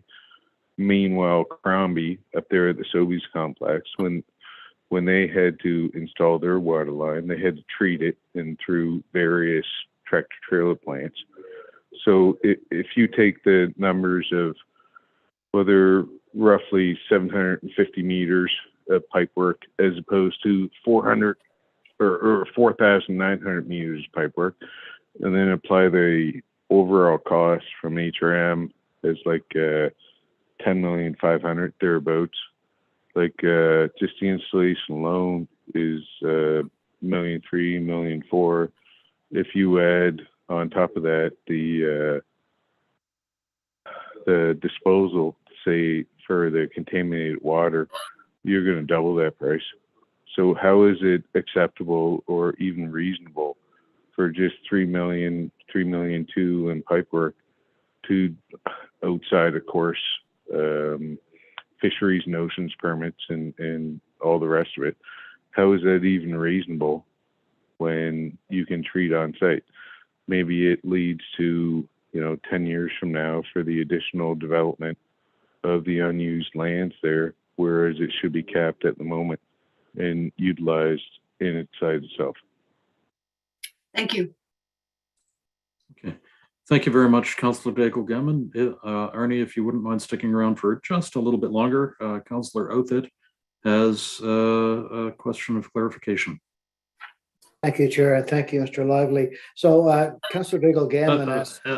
Tim, if you wouldn't mind waiting, Arnie has muted himself, and I just want to make sure that Arnie is back with us, or someone has muted Arnie. Unmute my microphone. I don't know how to do that. Oh, there I am. I'm unmuted. There we go. Okay. Yep. Thank you. Go ahead, Tim. Thank you. Now, Councillor Daigle-Gammon asked one of my questions, but about the costs and the ownership and whatnot. There was I thought I heard that by pumping this into the lake, the treated effluent, rather than disposing with it in ground on site, circumvented some approvals from the province. Or I may have misheard that, but would you mind clarifying that for me? Well, to the best of my ability. Now, mind you, like I'm a layman, okay? But there's two different development approvals entirely. One would be like sewage treatment plant, right, which would take an operator and would require a kind of like samples eternally, which doesn't make sense. Like as opposed to on-site treatment, whereas we can't discharge into a body of water, right? Like and the treatment thereabouts is much more efficient cost-wise. Like we can put dumb things in there for less than the cost of a Halifax water sewage permit. Not on a sewer treatment plant though. And sewer treatment plants, they fail. They always fail. It just is when they're going to fail, as opposed to doing it individually. Say for they're proposing 5 buildings, 5 individual treatment plants, sand and gravel there as the third treatment. Like there's no reason not to, in my opinion. Okay. No, I appreciate that clarification. Thank you, sir. And thank you, Chair. Thank you very much, Councillor Outfit. Ernie, thank you again for the discussion this evening and sticking around for the questions of clarification from members of council. At this point, it is 7:30, and I'm wondering if the council would be interested in a 5-minute break. And I'm seeing some thumbs up. So it is 7:30 and something. Let's come back at 7:40 and continue with the meeting. We will see you at 7:40.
Good evening, Chair Russell. It is now 7:40, so I will wait for your cue to drop the break screen. Okay, we're good to go. So the meeting will resume shortly. Thank you. Thank you very much, Andrea, for that. We don't usually take a break during Northwest Community Council, but there is a lot going on in this one. And so I just wanted to make sure the people had a chance to refresh. I am just going through the list of those who wanted to appeal and see if there were additional people. And I know that the clerk has been doing this as well, but I don't see any additional people, any additional appellants who have joined the meeting. Andrea, can you confirm? No, Chair Russell, there have been no additional appellants that have joined the meeting. Okay, thank you, Andrea. So let's proceed with the, I wanted to make sure that all of the appellants and all of the interested persons had an opportunity to speak before we proceeded with the applicant. And so now that we have gone through the list and taken the time and given people the opportunity to join, let's move ahead with the applicant. Ron and Rick, are you with us this evening? Ron, I can see you. Ron, well, I can see that you have joined the meeting. And members of council, thank you very much for turning your cameras on. I don't see Rick. No, I do not see Rick either. Ron, is Rick going to be joining the meeting to speak this evening? He was in here earlier, but he's not any longer. Ron, we cannot hear you. If you are speaking, we cannot hear you.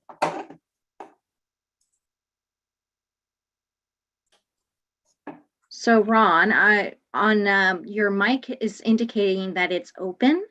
So on the bottom left-hand corner of your Zoom screen where it has the mic, there's an up arrow that allows you to select your microphone and your speaker. Can you please make sure that the microphone and speaker selected are the ones that you're using currently in the meeting?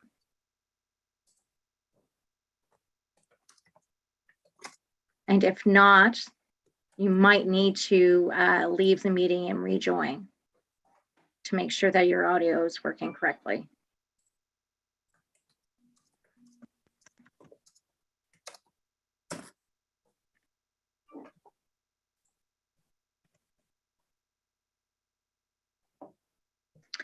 And Mr. Chair, while we wait for Ron to deal with his issues, I do notice that we have an appellant that provided consent for Dave Hobel to speak on his behalf. Mark Lamontagne, who's flagging that he has a question. I'm just going to allow him to talk to see what his issue is, if you grant me that permission. Go ahead, Andrea. Good day. Hello, Mark. Hi, how are you? Something when in Dave's presentation, which was very good, he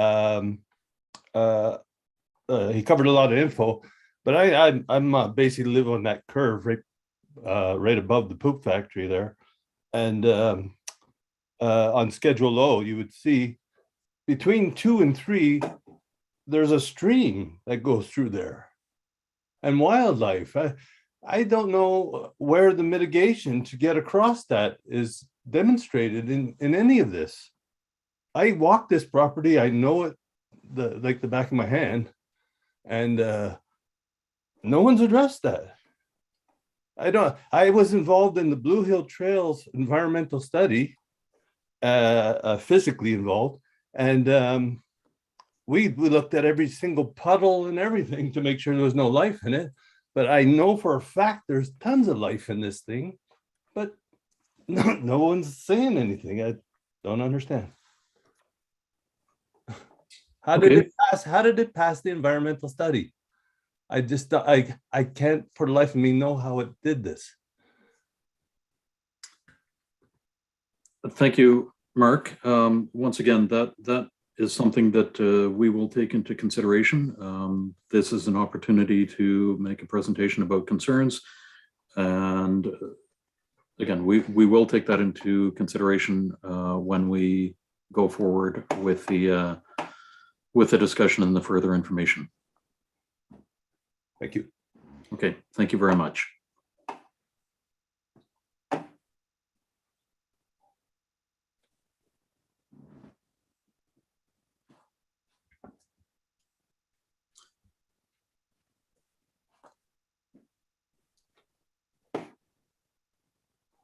So Chair Russell, do you want to try to see if Ron, oh wait, Ron has left. Let me just see if he's rejoined.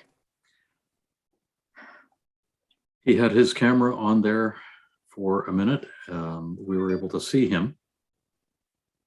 Okay, I have Rick Gagne. I'm just going to see if he will work. He's back in as an attendee, and I'm just promoting him to panelist right now.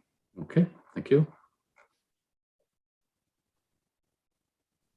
So Rick, I'm trying to promote you to panelist. When that happens, you'll get a message box asking you to accept. If you can please do so, and you'll be able to join as a panelist to speak.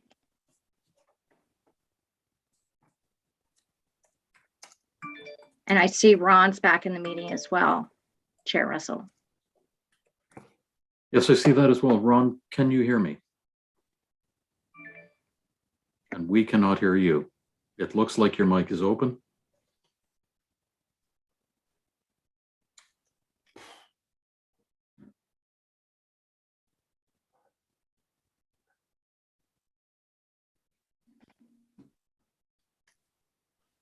Technical issues are a pain in the neck. And in a few other places.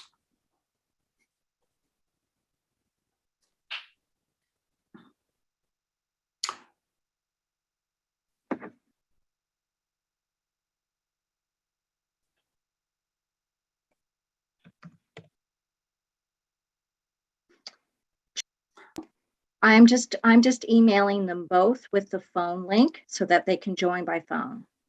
Just Thank you, Andrea. provide me a minute or two to connect with them. Absolutely.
So Chair Russell, I would advise that we take a little momentary break. Leslie Neat from our office is actually speaking with Ron right now to help him connect to the meeting. Okay, thank you, Andrea. If we could put the break sign up for 5 minutes and come back at 7:55. It is now 7:49. So let's come back at 7:55.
Hello, Chair Russell. It is now 7:55, and the appellant has joined the meeting by, the applicant, Ron Paschal, has joined the meeting by telephone. So please let me know when you are good for me to drop the break screen.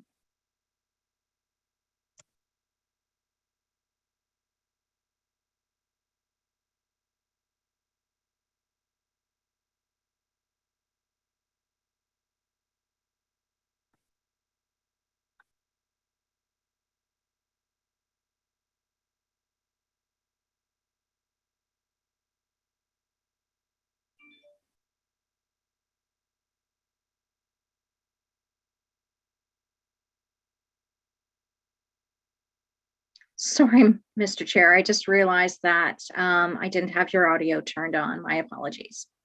We are That's ready. okay. A lot of people wouldn't like my audio turned on. Second. Thank you very much, Andrea. As soon as we have the break screen down, there we go. And as I understand it, Ron is with us in the meeting twice. There we go. Ron, are you with us? Yes, I am. I apologize. We just had some technical difficulties, so I'm not sure if you can see me right now, but certainly here to speak, and I apologize for that. Okay. We cannot see you, but we can hear you, I believe, clearly. Members of council, please indicate if, as we go forward, if that changes. Go ahead, Ron. You have 45 minutes. Okay. Good evening, councillor, staff, and all who are participating in and watching this virtual meeting. My name is Ron Pahal, and I'll be making a presentation on our project, and they'll try to respond to a number of points that have been raised this evening. Is the slideshow ready? Just momentarily, please, Ron. Okay, thank you.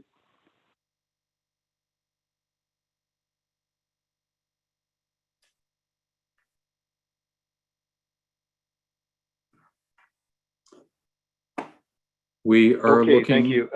Yep, we are looking at the first slide. Go ahead. Okay, so the first slide is a rendering of the one of the streetscape views of the project, just to give you a bit of feel of the project, the green space, the materials we're looking to use the building. We're really looking to that the project will fit in harmoniously with the parkland setting. Certainly our neighbors, we're going to take that all into account. Next slide, please.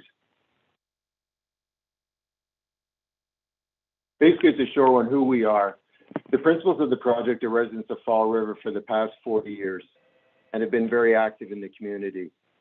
The team has extensive development experience. Locally, Glenn Clark saw the need for services in the area, and in 1985 built Fall River Place, bringing a pharmacy, the Fall River family practice, a dentist, physiotherapist, veterinarian, community coffee shop, and other services to the community. Outside the local area, the team has extensive development experience in HRM and in numerous other provinces, primarily large-scale residential developments. Who else do we represent? Sandra Carr, Ruth Olton, all members of the Senior Citizens Friendship Group, other seniors groups who are watching these proceedings and have supported the project from day one. Over 2,000 people that signed a petition that was officially delivered and is on record at City Hall. Close to 300 residents who attended the regional council meeting.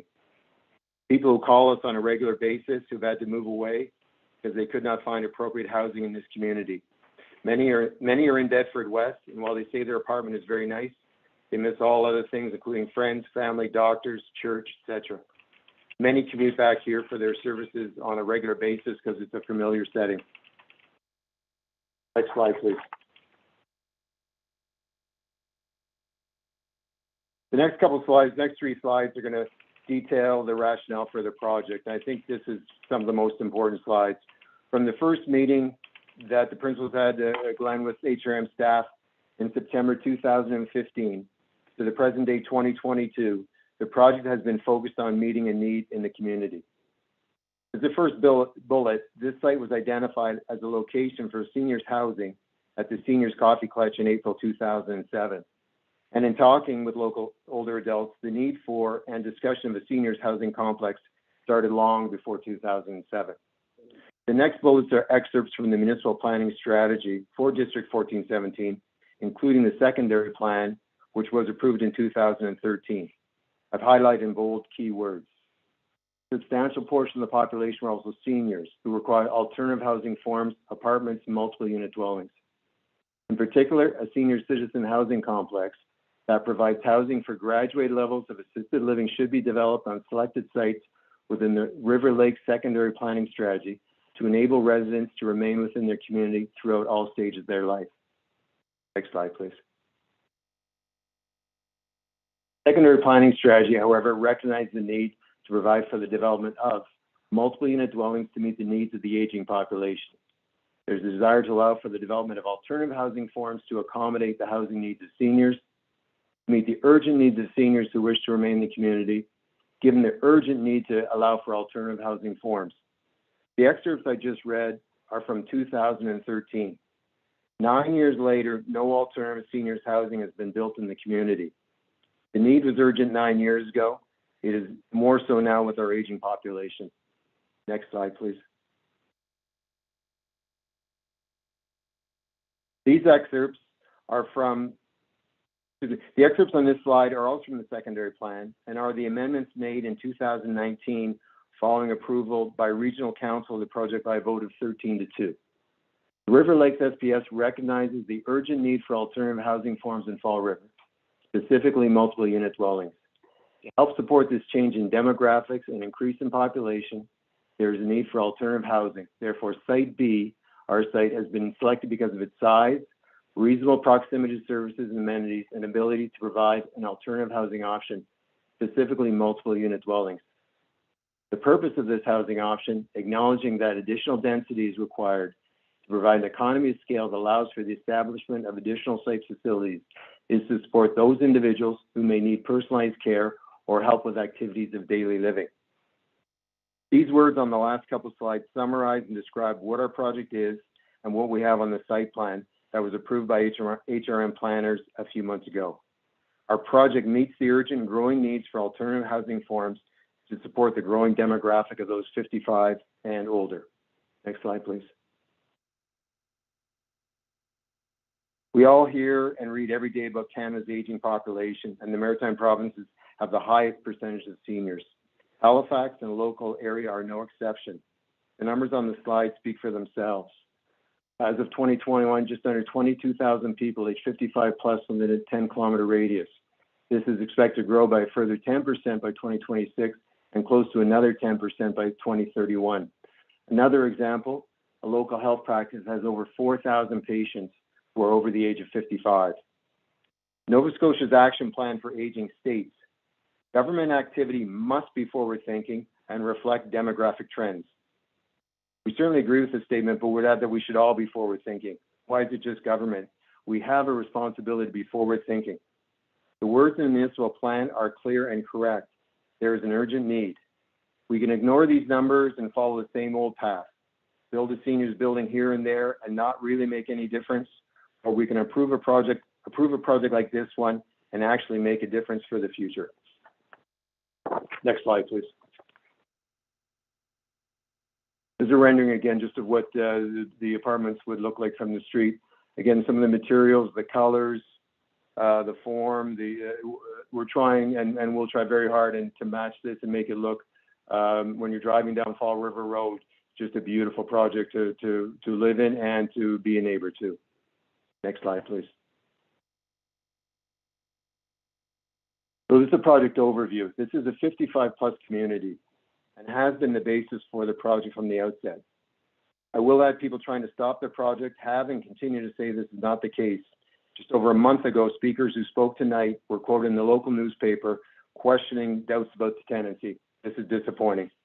The tests of a seniors-only project are age-friendly unit design, supportive amenity spaces, provision of care services. Our project meets all of these tests fully. The Human Rights Commission has confirmed our right to restrict tenancy to older adults because we meet the criteria of Section 6 of the Act.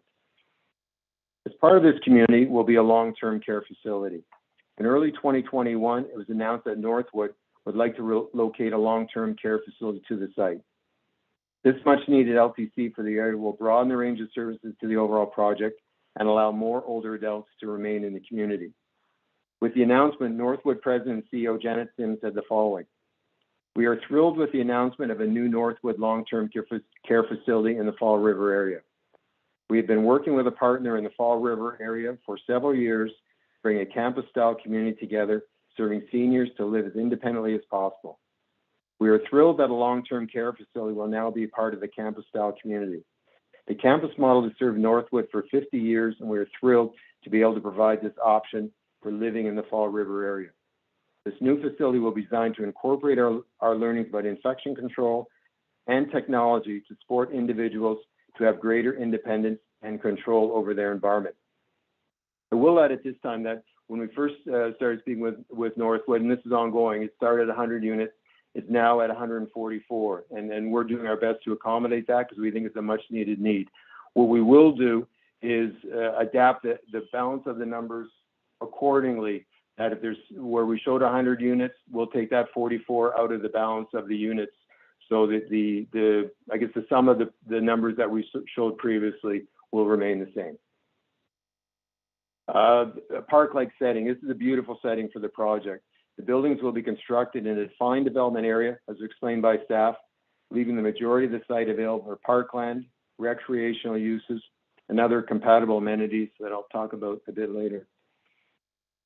The buildings and units to be age-friendly design. There's many examples that will go into this, and we look forward to doing this as we get into our more detailed design of the buildings. But elements will include wider parking spaces, elevator access from garage, wider corridors, easy to grasp continuous stair handrails. Approach to main entrances is level or gently sloped. Entrances are covered and with proper lighting. Doors have easily operated opening and locking hardware. Some electrical switches at front of counters. Easy to use faucets. Beveled, no step, no trip exterior threshold to the balcony. The next bullet explains, while the units will be for active living, there's a possibility that a resident could require services at some point. In planning for this, we are working with Northwood to design and provide a graduated system of social and health supports to define service packages and a la carte options that address recreation, hospitality, transportation, and care needs. Next slide, please.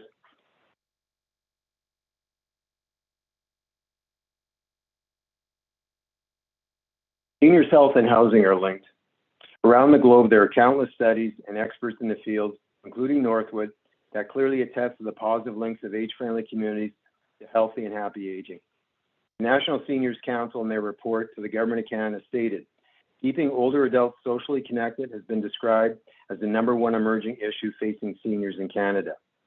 Nova Scotia's action plan for an aging population states, creating supportive environments that foster autonomy and independence while helping older adults stay connected to their community is key to preventing social isolation, and promoting healthy, active living. The action plan further states, the lack of a supportive social network is linked with a 60% increase in the risk of dementia and cognitive decline, while socially integrated lifestyles protect against dementia.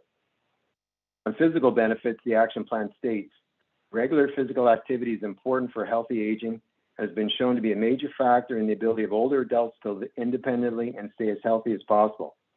They further state being active may help to promote mental well-being, including self-perception and self-esteem, mood, sleep quality, and may reduce stress, anxiety, and fatigue. In older people, it may also improve cognitive function and reduce the risk of dementia. Active living and physical activity are paramount to older adults' health and well-being. Despite the many benefits of active living, only 30% of Nova Scotia's older adults are moderately active. It's 15 to 30 minutes a day. According to Nova Scotia Department of Health, the level of activity declines with age, and as a result, older adults face increased risk of mobility loss, function capacity, and most importantly, independence. We need to get and keep older adults active. One of the main barriers is the lack and access to facilities. This project responds to this challenge by providing facilities right out the front door. In summary, this project responds to the science, the experts, demographics, and the action plan by providing, encouraging, and promoting social, mental, physical interactions and opportunities. We've heard from from numerous people that this is not a proper site for a seniors complex. It's transportation, you name it. Everybody has the right to their opinion, but let me quote from a group that has been serving families and individuals of the community for over 40 years, the Fall River Family Practice. We serve 15,000 patients, of whom 4,000 are over the age of 56. Thus, we care for a large population of senior citizens, a population which our research demonstrates is increasing in numbers.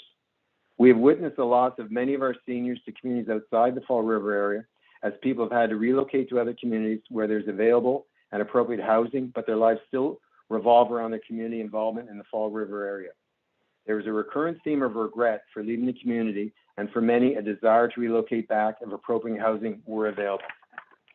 It is indeed tragic when our seniors can no longer maintain their property, and the social impact of having to leave the community, find suitable housing frequently has negative repercussions in terms of personal health, network of supportive relationships, loss of friendship, church and social circle involvement, and not least the sometimes loss of long-standing relationship with their primary health care team, family doctor.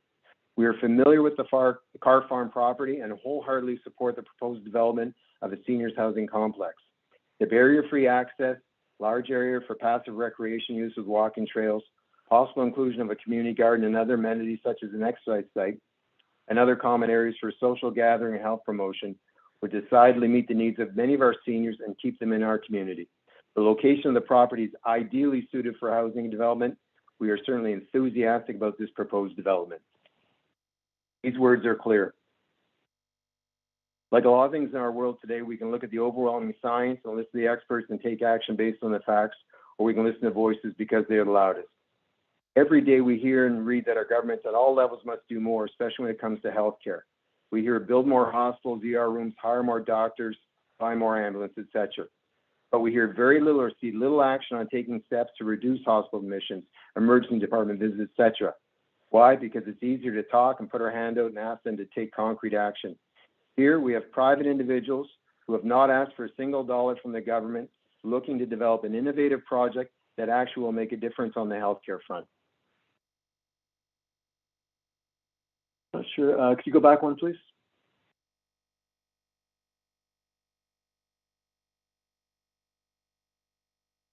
The last bullet is to do with Rick Hansen. The Rick Hansen Foundation Accessibility Certification is a rating system that measures the accessibility of buildings and sites. It promotes increased access to the adoption of universal design features. One of our goals is to achieve gold certified. We understand this would be the first of its kind for a 55 plus project in Canada, and we think it would be a great addition to the project. Next slide, please.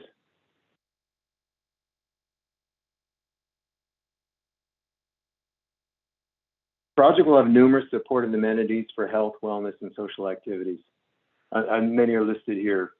Supportive amenities for health and wellness, multi-purpose building, social events, arts, fitness, medical offices, services, hair salon, foot care, etc. Essential plaza, pedestrian-friendly Main Street, walking trails connecting with HRM trails, community garden, flower gardens, pickleball courts, golf nets, outdoor patio with barbecue and fire pit and a water feature. These amenities and others support, encourage, and promote an active, healthy social lifestyle. Please.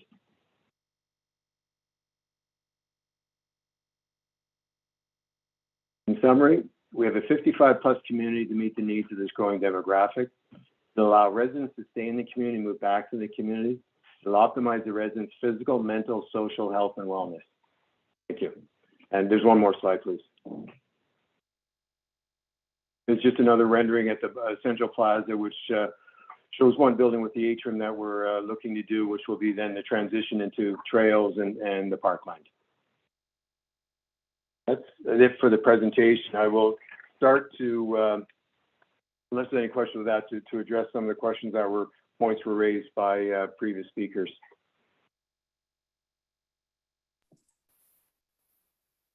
Thank you, Ron, for that presentation. I'm going to, Councillor, if you don't mind, I'm going to go to Councillor Daigle-Gammon first, and then thank you very much. And then we will return to you. Go ahead, Councillor Daigle-Gammon. Thank you very much, Mr. Chair. Just to make sure, this is questions of clarification. It is indeed. And sorry, Tim.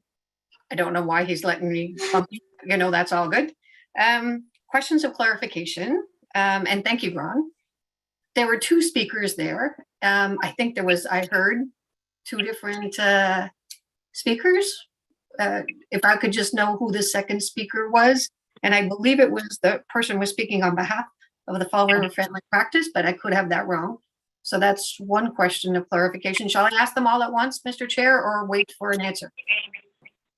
That's your call. That's your call, but that's your call. Go ahead. Okay.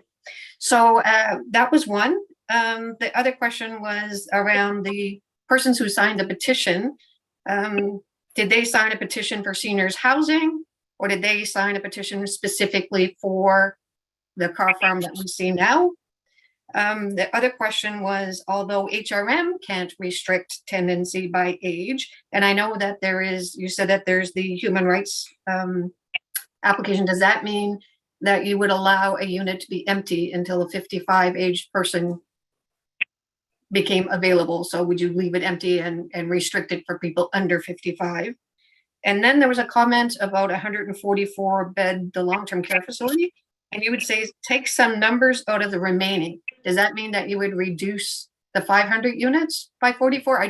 Some clarity on what that was, Ron, please, and thank you. Okay, I think I can get all those. When I was reading the quotes from the Fall River Family Practice, that was me being the speaker. That's from a letter they submitted. But there wasn't two speakers. That was all me. Well, you sounded different, Ron. I'll take that good, I guess. Okay, so then specific to that, because if it had been a different speaker, I would have asked a second question, which was, are you aware that the Fall River Family Practice is not accepting any new patients because there is a lack of doctors, there's a doctor shortage in the area? So I could just add that one to the list. Okay. As far as your question on the 55 plus, I can only answer that it's a 55 plus. I'll say it every which way we can. It's 55 plus. So if you're 45, unless your partner would be 60, 55, it's not going to 45-year-olds, not going to 28-year-olds. We've tried to say it, and I appreciate your question, every which way we can, and it's 55 plus. And we, with our letter and the project, we have the ability to do that, and that's what we will be doing. As far as the number of units, is correct. So when we first started with Northwood, it was 100. It's for a lot of reasons, and I think because of our healthcare system, it's gone to 144. So that 44 would be reduced out of the 500. Okay.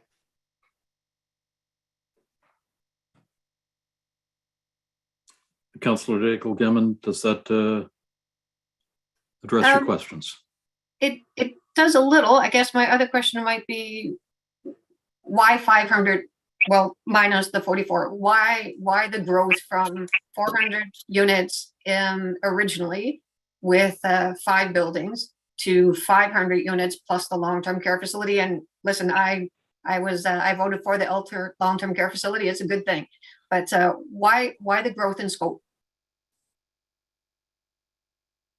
You know, there's so many concepts, even some of the slides that were shown by various people out there. I think what this would start in 2015. A lot of things change over what are we, 7, 8 years.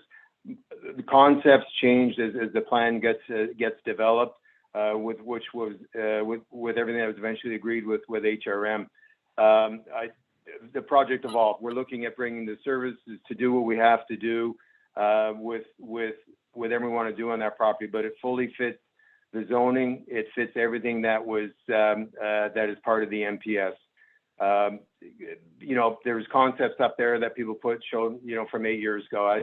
what we have now is the project that we think would be the best project for that site, fully meets the MPS and the LUB, and we look forward to building it.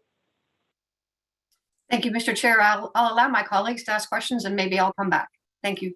Thank you very much for that consideration, Councillor Daigle-Gammon.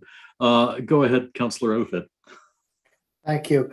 And I may be jumping the gun here because Ron, in your sort of closing comments after the presentation, you mentioned you'd be addressing questions and concerns that you heard, but I'd like to understand a little bit more, and thank you for that, for the presentation. And I do understand the demographics and the design and the sort of thing of the building and the need, but there's a lot of concerns from the community about what's going to be done as far as sewage treatment and pumping treated water into the lake afterwards.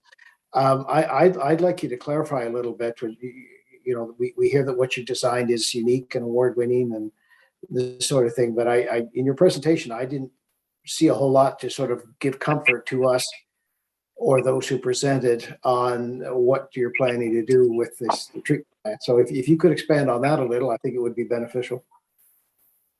Yeah, I certainly will, and I was looking to do that. It's going to be a lot, and for the people listening, of that one page we submitted before, but I think it's important to go through it all, and then we'll add a few more things at the end. And I might add lib as I go, because there's a number of statements that were made. One thing I'll clarify right now, the one gentleman, it seemed to be implying that HRM was going to be paying for us putting in the, I just want to make sure that people fully understand, this is all at our cost. Whatever road repair needs to be done. I didn't quite understand that, to be honest. That's all for us to do. So I just want to make sure that's understood up front. There's also a lot, you know, even people talking about our septic system. We have a wastewater treatment plant. So I'll touch on that in a minute, but it's going to take a few minutes to read through this, but I think it is important, and that we get a chance to explain this. So I'll start by the sewage treatment plant. All aspects of the design, the permitting, installation, commissioning, monitoring are approved through Nova Scotia Environment and Climate Change, which is very stringent standards for treatment plants. ABL Environmental Consultants, the engineering environmental consulting firm who is overseeing the design and eventual installation and monitoring, has specialized in and designed treatment facilities across Nova Scotia. They are the direct responsible charge for over 20 plants in Nova Scotia for a range of clients, including the Halifax Regional Municipality. Our senior treatment process engineers have over 40 years experience in design and operation of sewage treatment plants throughout Nova Scotia, including many municipalities: Middleton, Brookfield, Pictou, Hawkesbury, District of Yarmouth, County of Colchester Wastewater Treatment Facility, to name a few. Our team sought out companies throughout North America and Europe offering wastewater treatment plants capable of the highest levels of performance and capable of removing nutrients which would harm the lake water quality.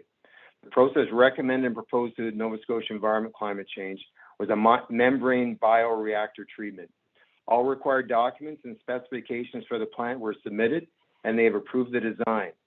Our treatment plant is at the limits of technology. I want to be careful. It's not unique. It's not unproven. We're not coming in with this is just the best. Let's use those words. Not unique. Not. I've heard different words tonight. Unproven. Maybe that was on some of the feedback we get. I want to be very clear. This is leading edge technology, but proven use technology. It's at the limits that has the highest level of treatment that is commercially available, and will achieve the highest levels of treatments to date in the province. That's a good thing. It's not. This is what we're bringing here. The plant manufacturer, AWC Water Solutions, specializes in wastewater treatment solutions, and with more than 400 plants in operation around the world, has a worldwide reputation for delivering reliable, high-quality wastewater solutions. Treatment plant is fully enclosed. I'll have a biological odor scrubber to ensure that there'll be no negative odors. Being fully enclosed, noise will also not be an issue. As regards questions of liability, and we heard of all these failing plants. Again, a lot of old plants. This is a brand new state-of-the-art plant. Every piece of mechanical equipment is supplied in duplex, a fully redundant system. The equalization tanks were designed with excess capacity that should an operating issue arise, there is more than adequate storage capacity until the issue is fixed. The SCADA system used in the treatment plant is state-of-the-art and includes monitoring, alarming, and diagnostic functions that ensure the plant operates properly and safely, while also providing immediate notification of any potential operational issue. The operation and monitoring of the plant are also closely monitored by Nova Scotia Environment and Climate Change. A sewage treatment plant must have a certified operator, and Nova Scotia Environment has requirements for regular reporting. Our operator has to make sure the system is operating the way it was designed and approved, and does regular reports to Nova Scotia Environment to make sure that the outflow from the plant is in within acceptable parameters and operating within what the Nova Scotia Environment permit allows. From putting together a specialized team, selecting the best treatment plant, fabrication, installation, commissioning, permitting, operating, monitoring, the protection of the environment always has been, always will be a priority for the project. As I said before, the principals are from Fall River. They live on the lake. The environment is incredibly important to this project, or that would be a waste. So I hope that helps explain a few things. If there's any question that I can add that more. Thank you, Ron. You had indicated that you would like the opportunity to address some of the concerns that were raised by the appellants, and you have indeed addressed some of them. I'm wondering if you would appreciate further time to address any more of the concerns that you understood that might still be. Gotcha. Yeah. Okay. I've got a lot of notes here, so bear with me. And I'll try, and if I forget any, certainly people can feel free. Again, one I noted here, and I just said, this is a private plant. The project and all the projects, this is there's no taxpayer money going into any of this. I do take issue with broad statements that all these plants fail.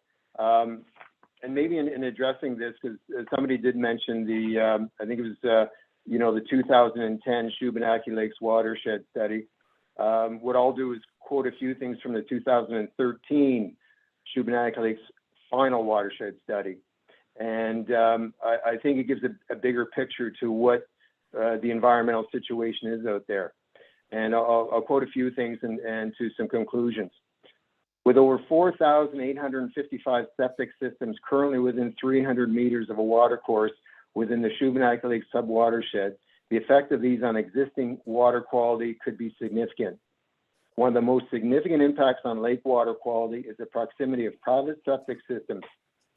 Further, maintenance of septic systems is often minimal until a serious problem occurs. As a result, many older septic systems are virtually non-functioning. We expect this to be the case in many of the long-established properties adjacent to the lake's Shubenacadie watershed.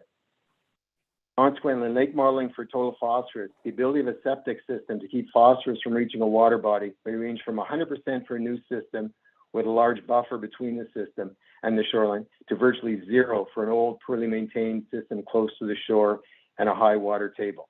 And there's many more of these I could read, but given how long this meeting's gone, what I will do though is go to read excerpts from a couple of the conclusions. Consideration of alternative treatment systems to replace existing septic systems. Alternatives to septic systems, including shared advanced wastewater treatment systems, should be considered. One of the most significant impacts of lake water quality is the presence of septic systems. Providing alternatives for septic systems, such as advanced communal treatment systems, should be considered as an overall effort to protect water quality in the lakes. So what I'm going to say is that in the Shubenacadie Lakes final watershed, there's nowhere it says and for sure, wastewater treatment plants, if they're old, if they're poorly maintained, and a lot of them are out there. We know ours isn't. But from listening to all the speakers, even that one gentleman that said I basically think to put our sewage in the ground, I think that's a mistake. And the Shubenacadie Lakes watershed is very clear. And when you read more in details, I mean, it's 300 some odd pages, but they do talk about advanced wastewater treatment systems that are operated properly, maintained properly, and monitored properly. The advantage of wastewater treatment systems is exactly that. As I was reading before, we're monitored on a regular basis. There's diagnostic equipment, you name it, it's there. Septic systems, and I'm not doubting that a lot of people don't take very good care of it.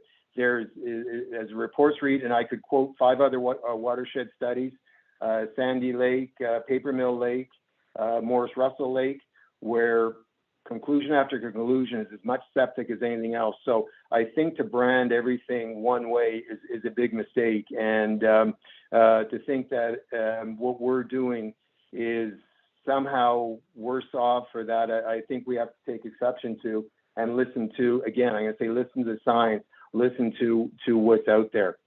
So again, I just want to talk on that because we heard those words. I did talk about the beds for the LTC.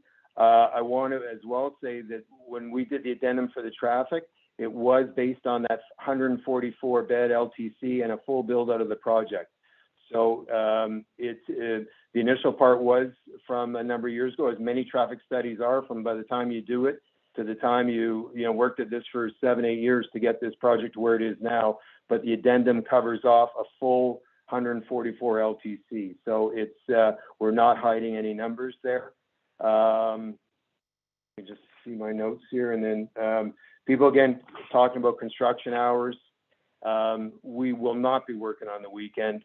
For sure, the project is going to take a number of years, but we plan on doing a very professional, good job with our neighbors, limiting to the best we can noise disruption of many ways.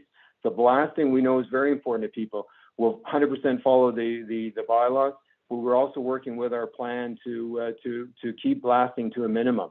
There was talk again in the local paper of 2 stories of underground parking. Again, I think it's just to cause disruption with our project. Of course, we're not going to do that. We're making every effort to reduce any blasting to the project. People talked about transportation, and again, for sure, there is no bus route there now. But I know Councillor Kathy Dale-Gammon is working hard on that. I think again we have to be forward thinking. Where's this with the growth the city is going to go through and where we're going to be at a number of years? I'd fully hope there's going to be a bus route there, and that's going to be not just a benefit to the people of this project, but to everybody in that area. So again, I think we have to not just look what's there today, but be bold, be future thinking. I don't know if I probably missed a few things, so people can remind me of what else they would like to talk about. I will have Rick Gagne, who's with us and author of our phosphorus study. I think I will turn over to him for a minute because the lady that talked about the impacts, I believe, on Third Lake, Rick can address that for us.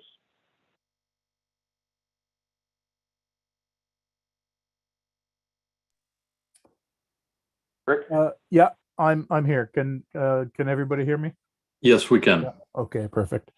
Yeah, the issues with Third Lake, I think, are not a concern in the sense that the pre-construction phosphorus exports from the site currently within that section of the watershed are standing at about 0.39 kilograms per year, and the other portion of the development property, which drains towards Lake Thomas, has a total of 1.41 kilograms per year, for a total for the project site of 1.8 kilograms per year. And post-construction values are actually for the total site are going to be 0.9 kilograms per year. That's the estimate that we've obtained through our models. And so as such, the amount of phosphorus reduction within the watershed discharging to Third Lake will be in direct proportion to that. So while our tables in the report don't show that specifically, we've gone through that calculation in preparing the summary tables in the report. And so basically, the numbers basically fall as follows. Pre-construction, 1.8 kilograms per year. phosphorus transport during construction with mitigative measures in place, 1.01, and following construction, post-construction, 0.9. So basically the amount of phosphorus being released after the site is completed is going to be half of what's currently occurring right now. Okay, thank you, Rick. Let's move back to questions from councillors, questions of clarification at this point. Deputy Mayor. Thank you so much, Mr. Chair. Thank you for this presentation, Ron and Rick. Really appreciate the opportunity to hear from you. I just have a couple of comments and questions, just trying to get a sense of some of the information that we received this evening from public members includes the fact that they feel as though they haven't received the information that they needed or had requested. So, a couple of the speakers spoke about missing information, not receiving reports when they were looking for it, feeling that reports were potentially being withheld from them, or maybe they weren't ready and they weren't accessible. So, Ron, just the comment that you made a couple of minutes ago, you said, of course, we're not going to be doing that in reference to the blasting and working on weekends. I'm trying to understand, what is your response to those questions from the public members when they ask you, or they mention here this evening about not getting the information? I think there's a sense of a lack of transparency overall. And the other thing I want to hear from you is, while I understand that this is accessible rental housing, it may not necessarily be affordable. So I think a lot of times we talk about accessibility and we forget about the affordability factor, which is extremely important right now in this market in Halifax. And so when I heard you made the comment that no, this is housing for 55 plus. So I'm getting a sense that, and it's quite disturbing, that if there is a woman who's 45 years old and she's in a wheelchair, that she wouldn't actually be offered accommodation in this facility. So I'm wondering if you could speak to that, please, Ron, just to help me understand that. Thank you.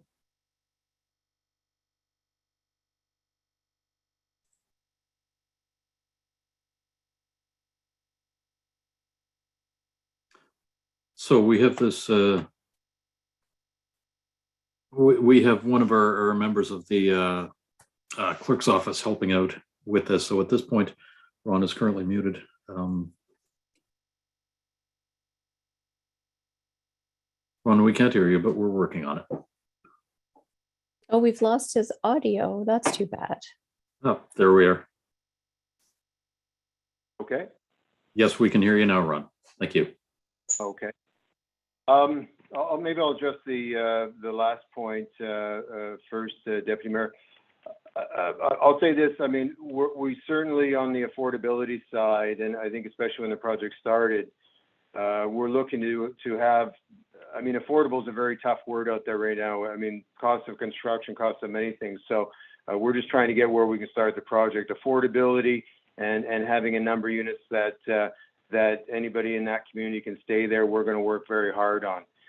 I mean, your question about a 45-year-old lady in a wheelchair, I mean, we haven't looked at specific things. Part of the problem with that is anytime we've said something, it's taken to further extremes.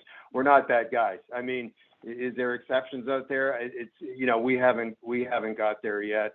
We're trying to get the go-ahead on a project and start moving this forward. Certainly, with Northwood, with other bodies, is there room for certain exceptions? I mean, it's a tough question to say right now. We're gonna build a proper project there. As far as lack of transparency, it's a struggle for us. I mean, what I guess what we're saying is from 2015, we followed every single step we're supposed to do with the city. It's hard to what people want. Anything we put out there, I'll be quite frank, was, I don't want to say was picked apart. That sounds like I'm complaining. What we did is give everything in the case of the water treatment plant, to Nova Scotia Environment and the bodies that have regulatory on that.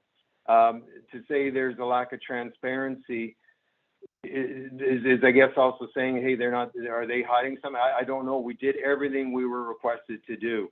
I don't know what more we could say. Every step along the way with the bodies we were supposed to do, the reports we were supposed to release, we absolutely did everything that we were required to do. Thank you, Ron. I appreciate that. I know you can understand how concerning it is to hear that there's potentially information that has not been released. So I thank you for your time. Thank you very much. You're welcome. Thank you very much, Deputy Mayor. Go ahead, Councillor Daigle-Gammon. Thank you very much, Mr. Chair. Ron, when you were quoting from the one-page document that you shared, you actually named some firms that were omitted from the document you shared with me that I gave to the public. So I believe when you spoke just now, you gave the name of the engineering and environmental consulting firm. Can you give me that name again, please? Because it was not in the document that you gave me that was shared with the public.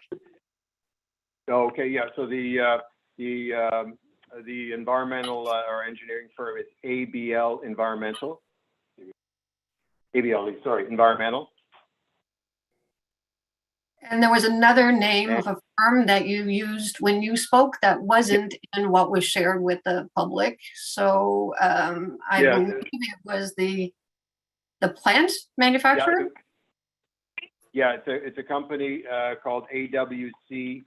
Let me just get my notes here so I don't say the wrong name.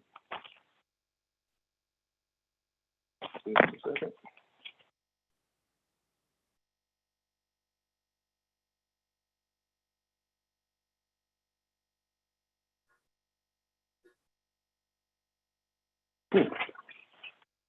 So yeah, I just want to make sure I give you the exact right name, Councilor. Oh, I appreciate that. Thank you.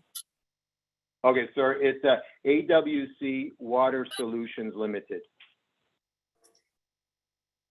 So just for my colleagues, like that, so that's new information tonight. That was never disclosed before. So that's one thing I have a question about, or thank you for clarifying those two things.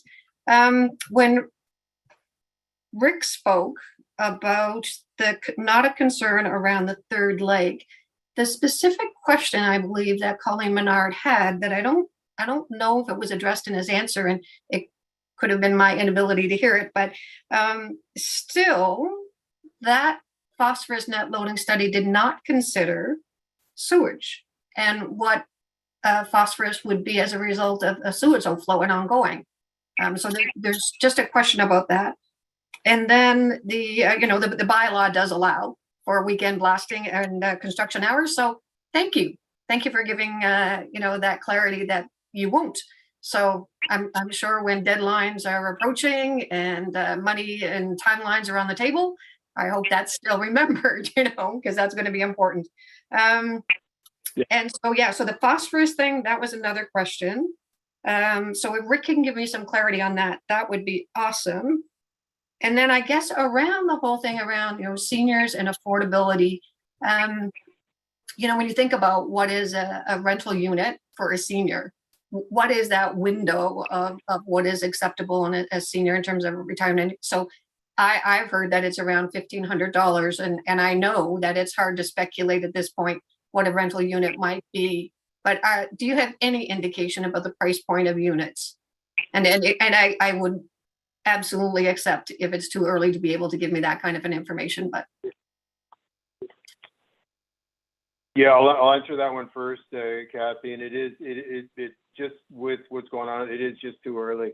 Okay. We did have projections before, but very literally putting a number out there and a number of months from now. So it's what we are trying to do, and that's what the idea of the project is have really proper units with the amenities what's different than many of the other projects, which are called independent, our services are going to be more on an as need basis. So as you require services, programs, and we're providing the buildings and the units.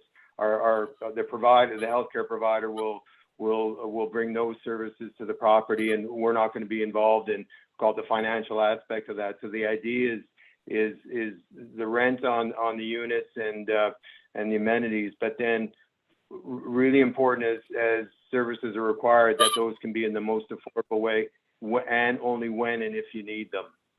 So I think that's the best we can say at this point. It's just too hard to talk about costs. Right. Thank you. I'll talk about the phosphorus because Rick's going to find my notes here. If I may, Councillor Daigle-Gammon, you are just about out of time, and you look like you had one more thing to ask. Oh, I think I did. Oh, it was around the piping and the infrastructure. I absolutely understand that would be at the cost of the developer, but I was wondering about the ongoing cost of maintaining that infrastructure over time. Who has that responsibility? Is that still the developer, or is it HRM? Because then it becomes part of the HRM infrastructure that the developer just turns over. Thank you. Thank you. Yeah, no, that's the cost of the project. That's not there's no cost to HRM on that. To build, but on ongoing maintenance, there's no cost to HRM? It's a private system, and part of even with any project like that, we'll have there'll be a fund put together just for capital expenses, capital repairs.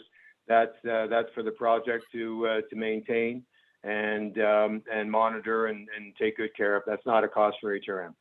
And that's the pipe going all the way down to Lake Thomas. That's what I'm talking about. That's correct. Yeah, that's what. Yeah, absolutely. Okay, thank you. Thank you, Councillor Daigle-Gammon, and thank you, Ron. Now, Councillor, I did cut you off. I wasn't sure if there was something else that you wanted to get in before anybody else had any further questions, which is why I jumped in there.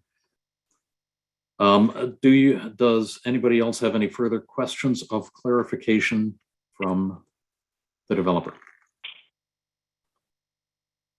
I don't see that anybody does. So in that case, can I have a motion to Deputy Mayor? Yeah. So sorry about that. Just Ron, I just want to carry through this understanding with regards to that asset of the pipe that's under the ground, and of course you're going to have a contingency fund set aside within operations to ensure that if there's any issues with that is going to be maintained. That pipe, however, is going to cross multiple lots, right? So it's not only that asset is not only sitting inside your property, but it's actually crossing through a couple of different lots. Is that correct? No, it's not. If you mean private lots, no, that's not the case. It'll be under roadways but not on any private lots. Okay, so you don't have an easement in place for that then? It's on right away. There'll be an easement with HRM. Right. No. Okay, the easement is with the municipality. Thank you for that clarification. So then my question to you, Ron, is I'm just pulling up the map here. With that easement across HRM right away, for I guess sustainability and looking forward, should this area come under Halifax Water, a sewage treatment plant, in the next 25, 30 years or 50 years, what have you, what is the plan for the company as far as succession for this kind of an asset that's actually sitting within municipal property? So has there been any discussion with Halifax Water for what to understand the process for handing over this private assets into the public realm? That might be a question for Peter Duncan. We haven't It's a good question. I mean, right now, all we know is for us to build that plant and do a really good job of that. I mean, I guess if at some point there was municipal sewer available for that whole area, I guess that could be part of it as well. That could be joined. That would make sense, but we haven't looked at succession at this point, Councillor. Okay, I would just say that it's something that you may want to think about. Of course, you never know with businesses and with the climate that we're in. For example, if and I'm not suggesting anything, but if the business that owns this facility is unable to maintain it effectively, obviously we do need to know that there's a plan B in place for the protection of the environment and the community overall. So thank you for that. I appreciate the opportunity, Mr. Chair, to get a clarification. Not a problem. Thank you very much. I don't see any further speakers asking for questions of clarification. So can I please have a motion to close the appeal hearing? So moved, Mr. Chair. Thank you, Deputy Mayor. Seconded by Councillor Blackburn. All in favor of closing the appeal hearing, please signify by saying aye. Aye. Aye. Aye. All opposed, say nay. Thank you. The appeal hearing is closed. I just want to point out to members of council that it is 9 minutes to 9, and we would need a motion to extend past 9 p.m. I will move that we extend the meeting past 9 p.m., Mr. Chair. Thank you, Deputy Mayor. Do we have a seconder? Okay. Second. Thank you, Councillor Daigle-Gammon. All in favor, please signify by saying aye. Aye. Aye. Aye. All opposed, say nay. Great, thank you very much. So at this point, we have concluded the appeal hearing, and I'm wondering if there are any questions for questions of clarification of staff before we put the motion on the floor, or would somebody like to put the motion on the floor? I can put the motion on the floor, Mr. Chair. Go ahead, Councillor Daigle-Gammon. I move that the appeal be allowed. Thank you very much. Second. We have a second from the Deputy Mayor. Thank you. That motion is on the floor. Councillor Daigle-Gammon, do you have anything to add for that, or questions of staff? Wow. So we're allowed to ask questions of staff now? Yes.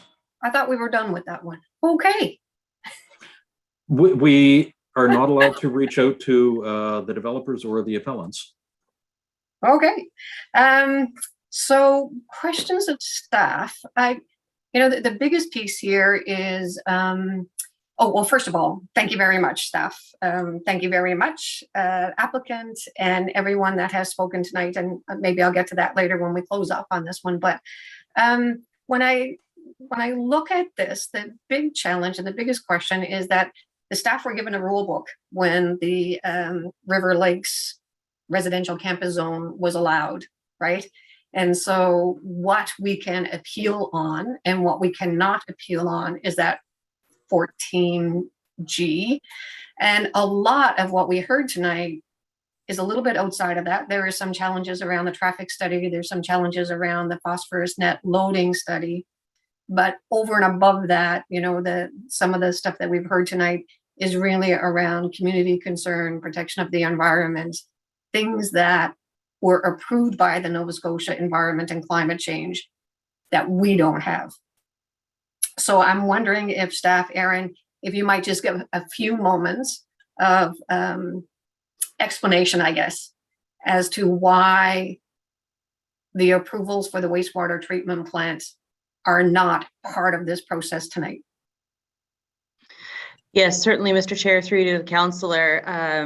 Thank you for the question. So specific to the sewage treatment plant, the applicable regulations are held by the province. And so as a part of diligence on the part of staff and to ensure that the applicant is engaging with all of the applicable processes, not just the municipal one, we direct them to provide for us a copy of the approval letters from the province so that we can ensure that they're in place, that all of the applicable regulations, both provincial and municipal, are proceeding together in a coordinated fashion. But we don't have any role in scrutinizing the provincial approval,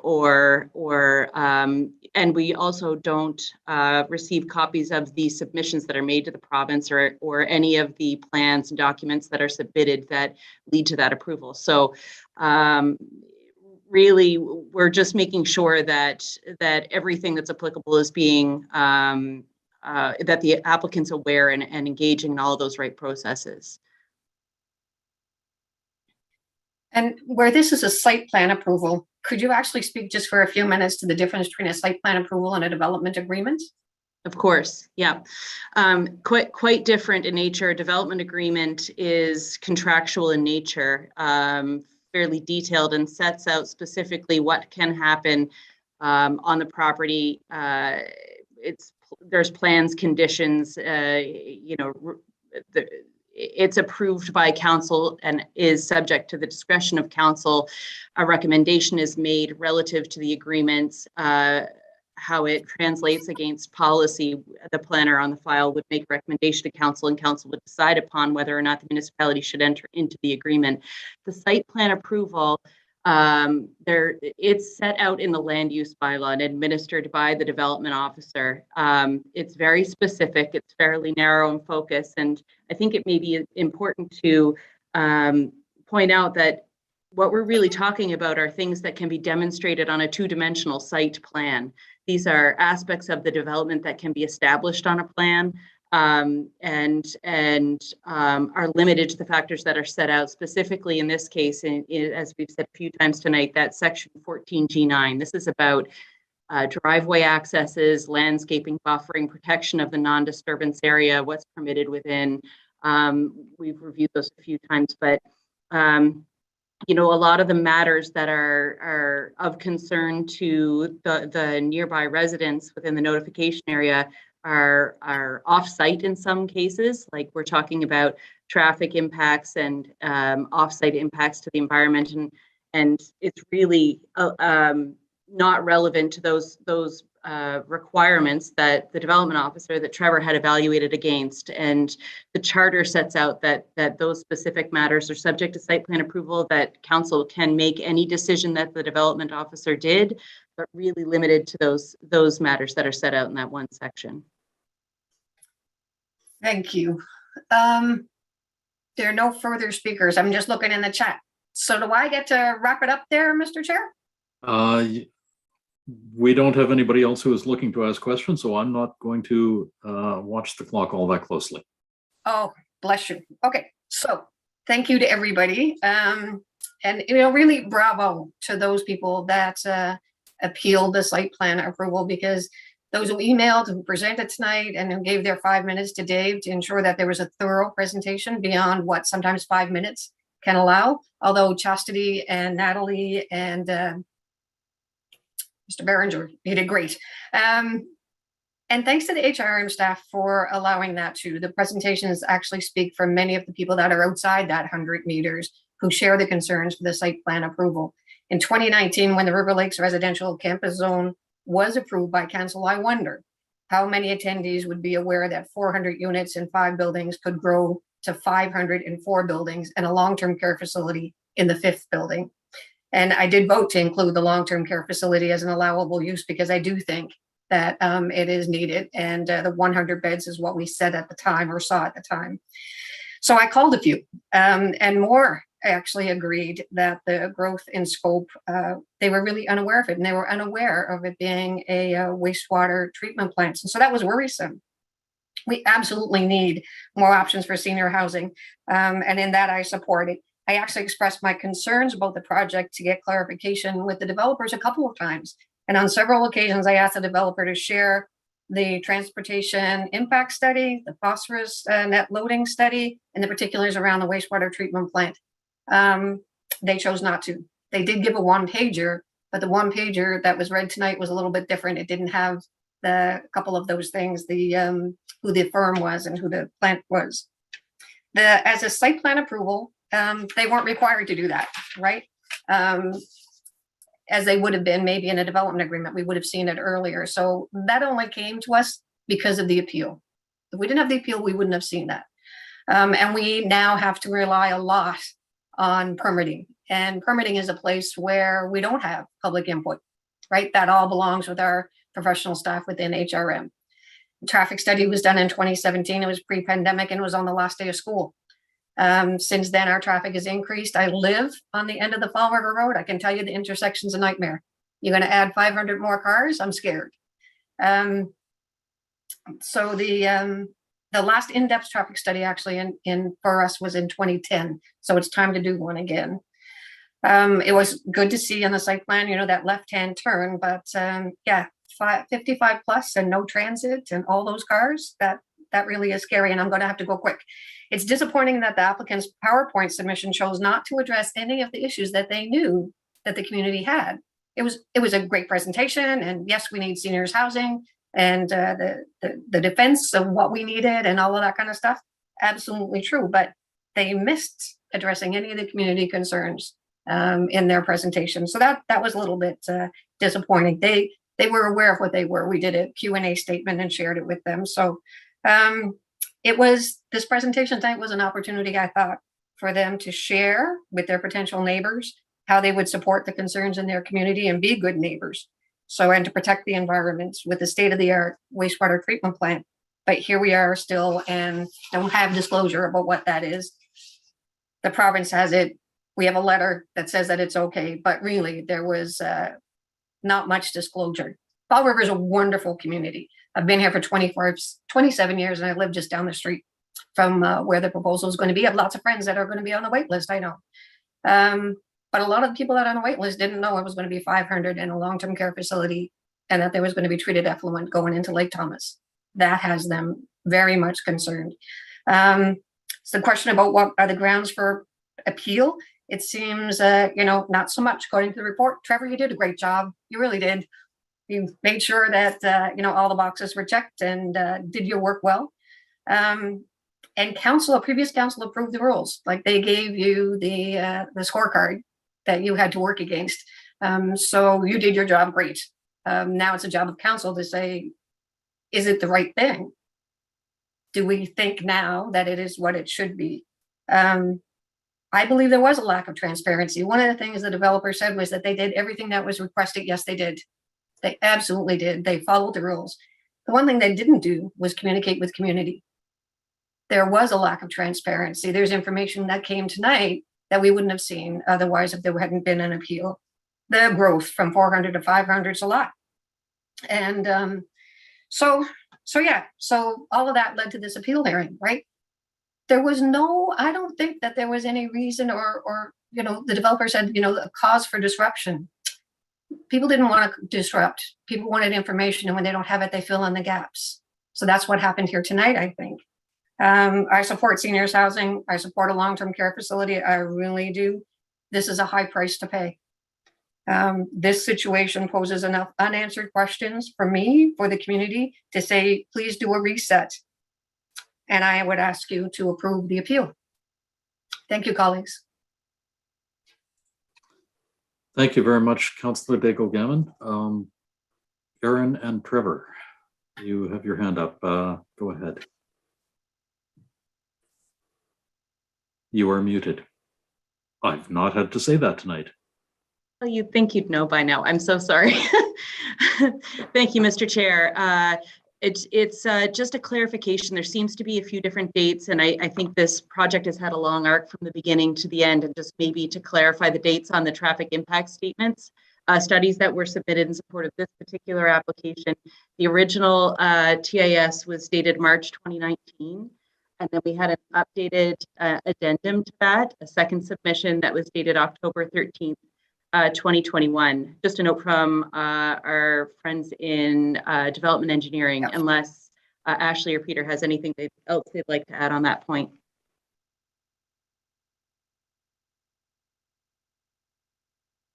Thank you. No, thanks very much, Erin.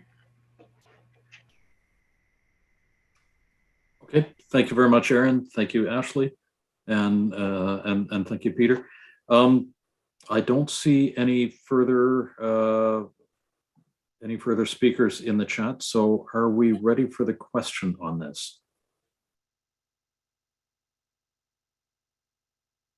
I would say yes. The question has been called.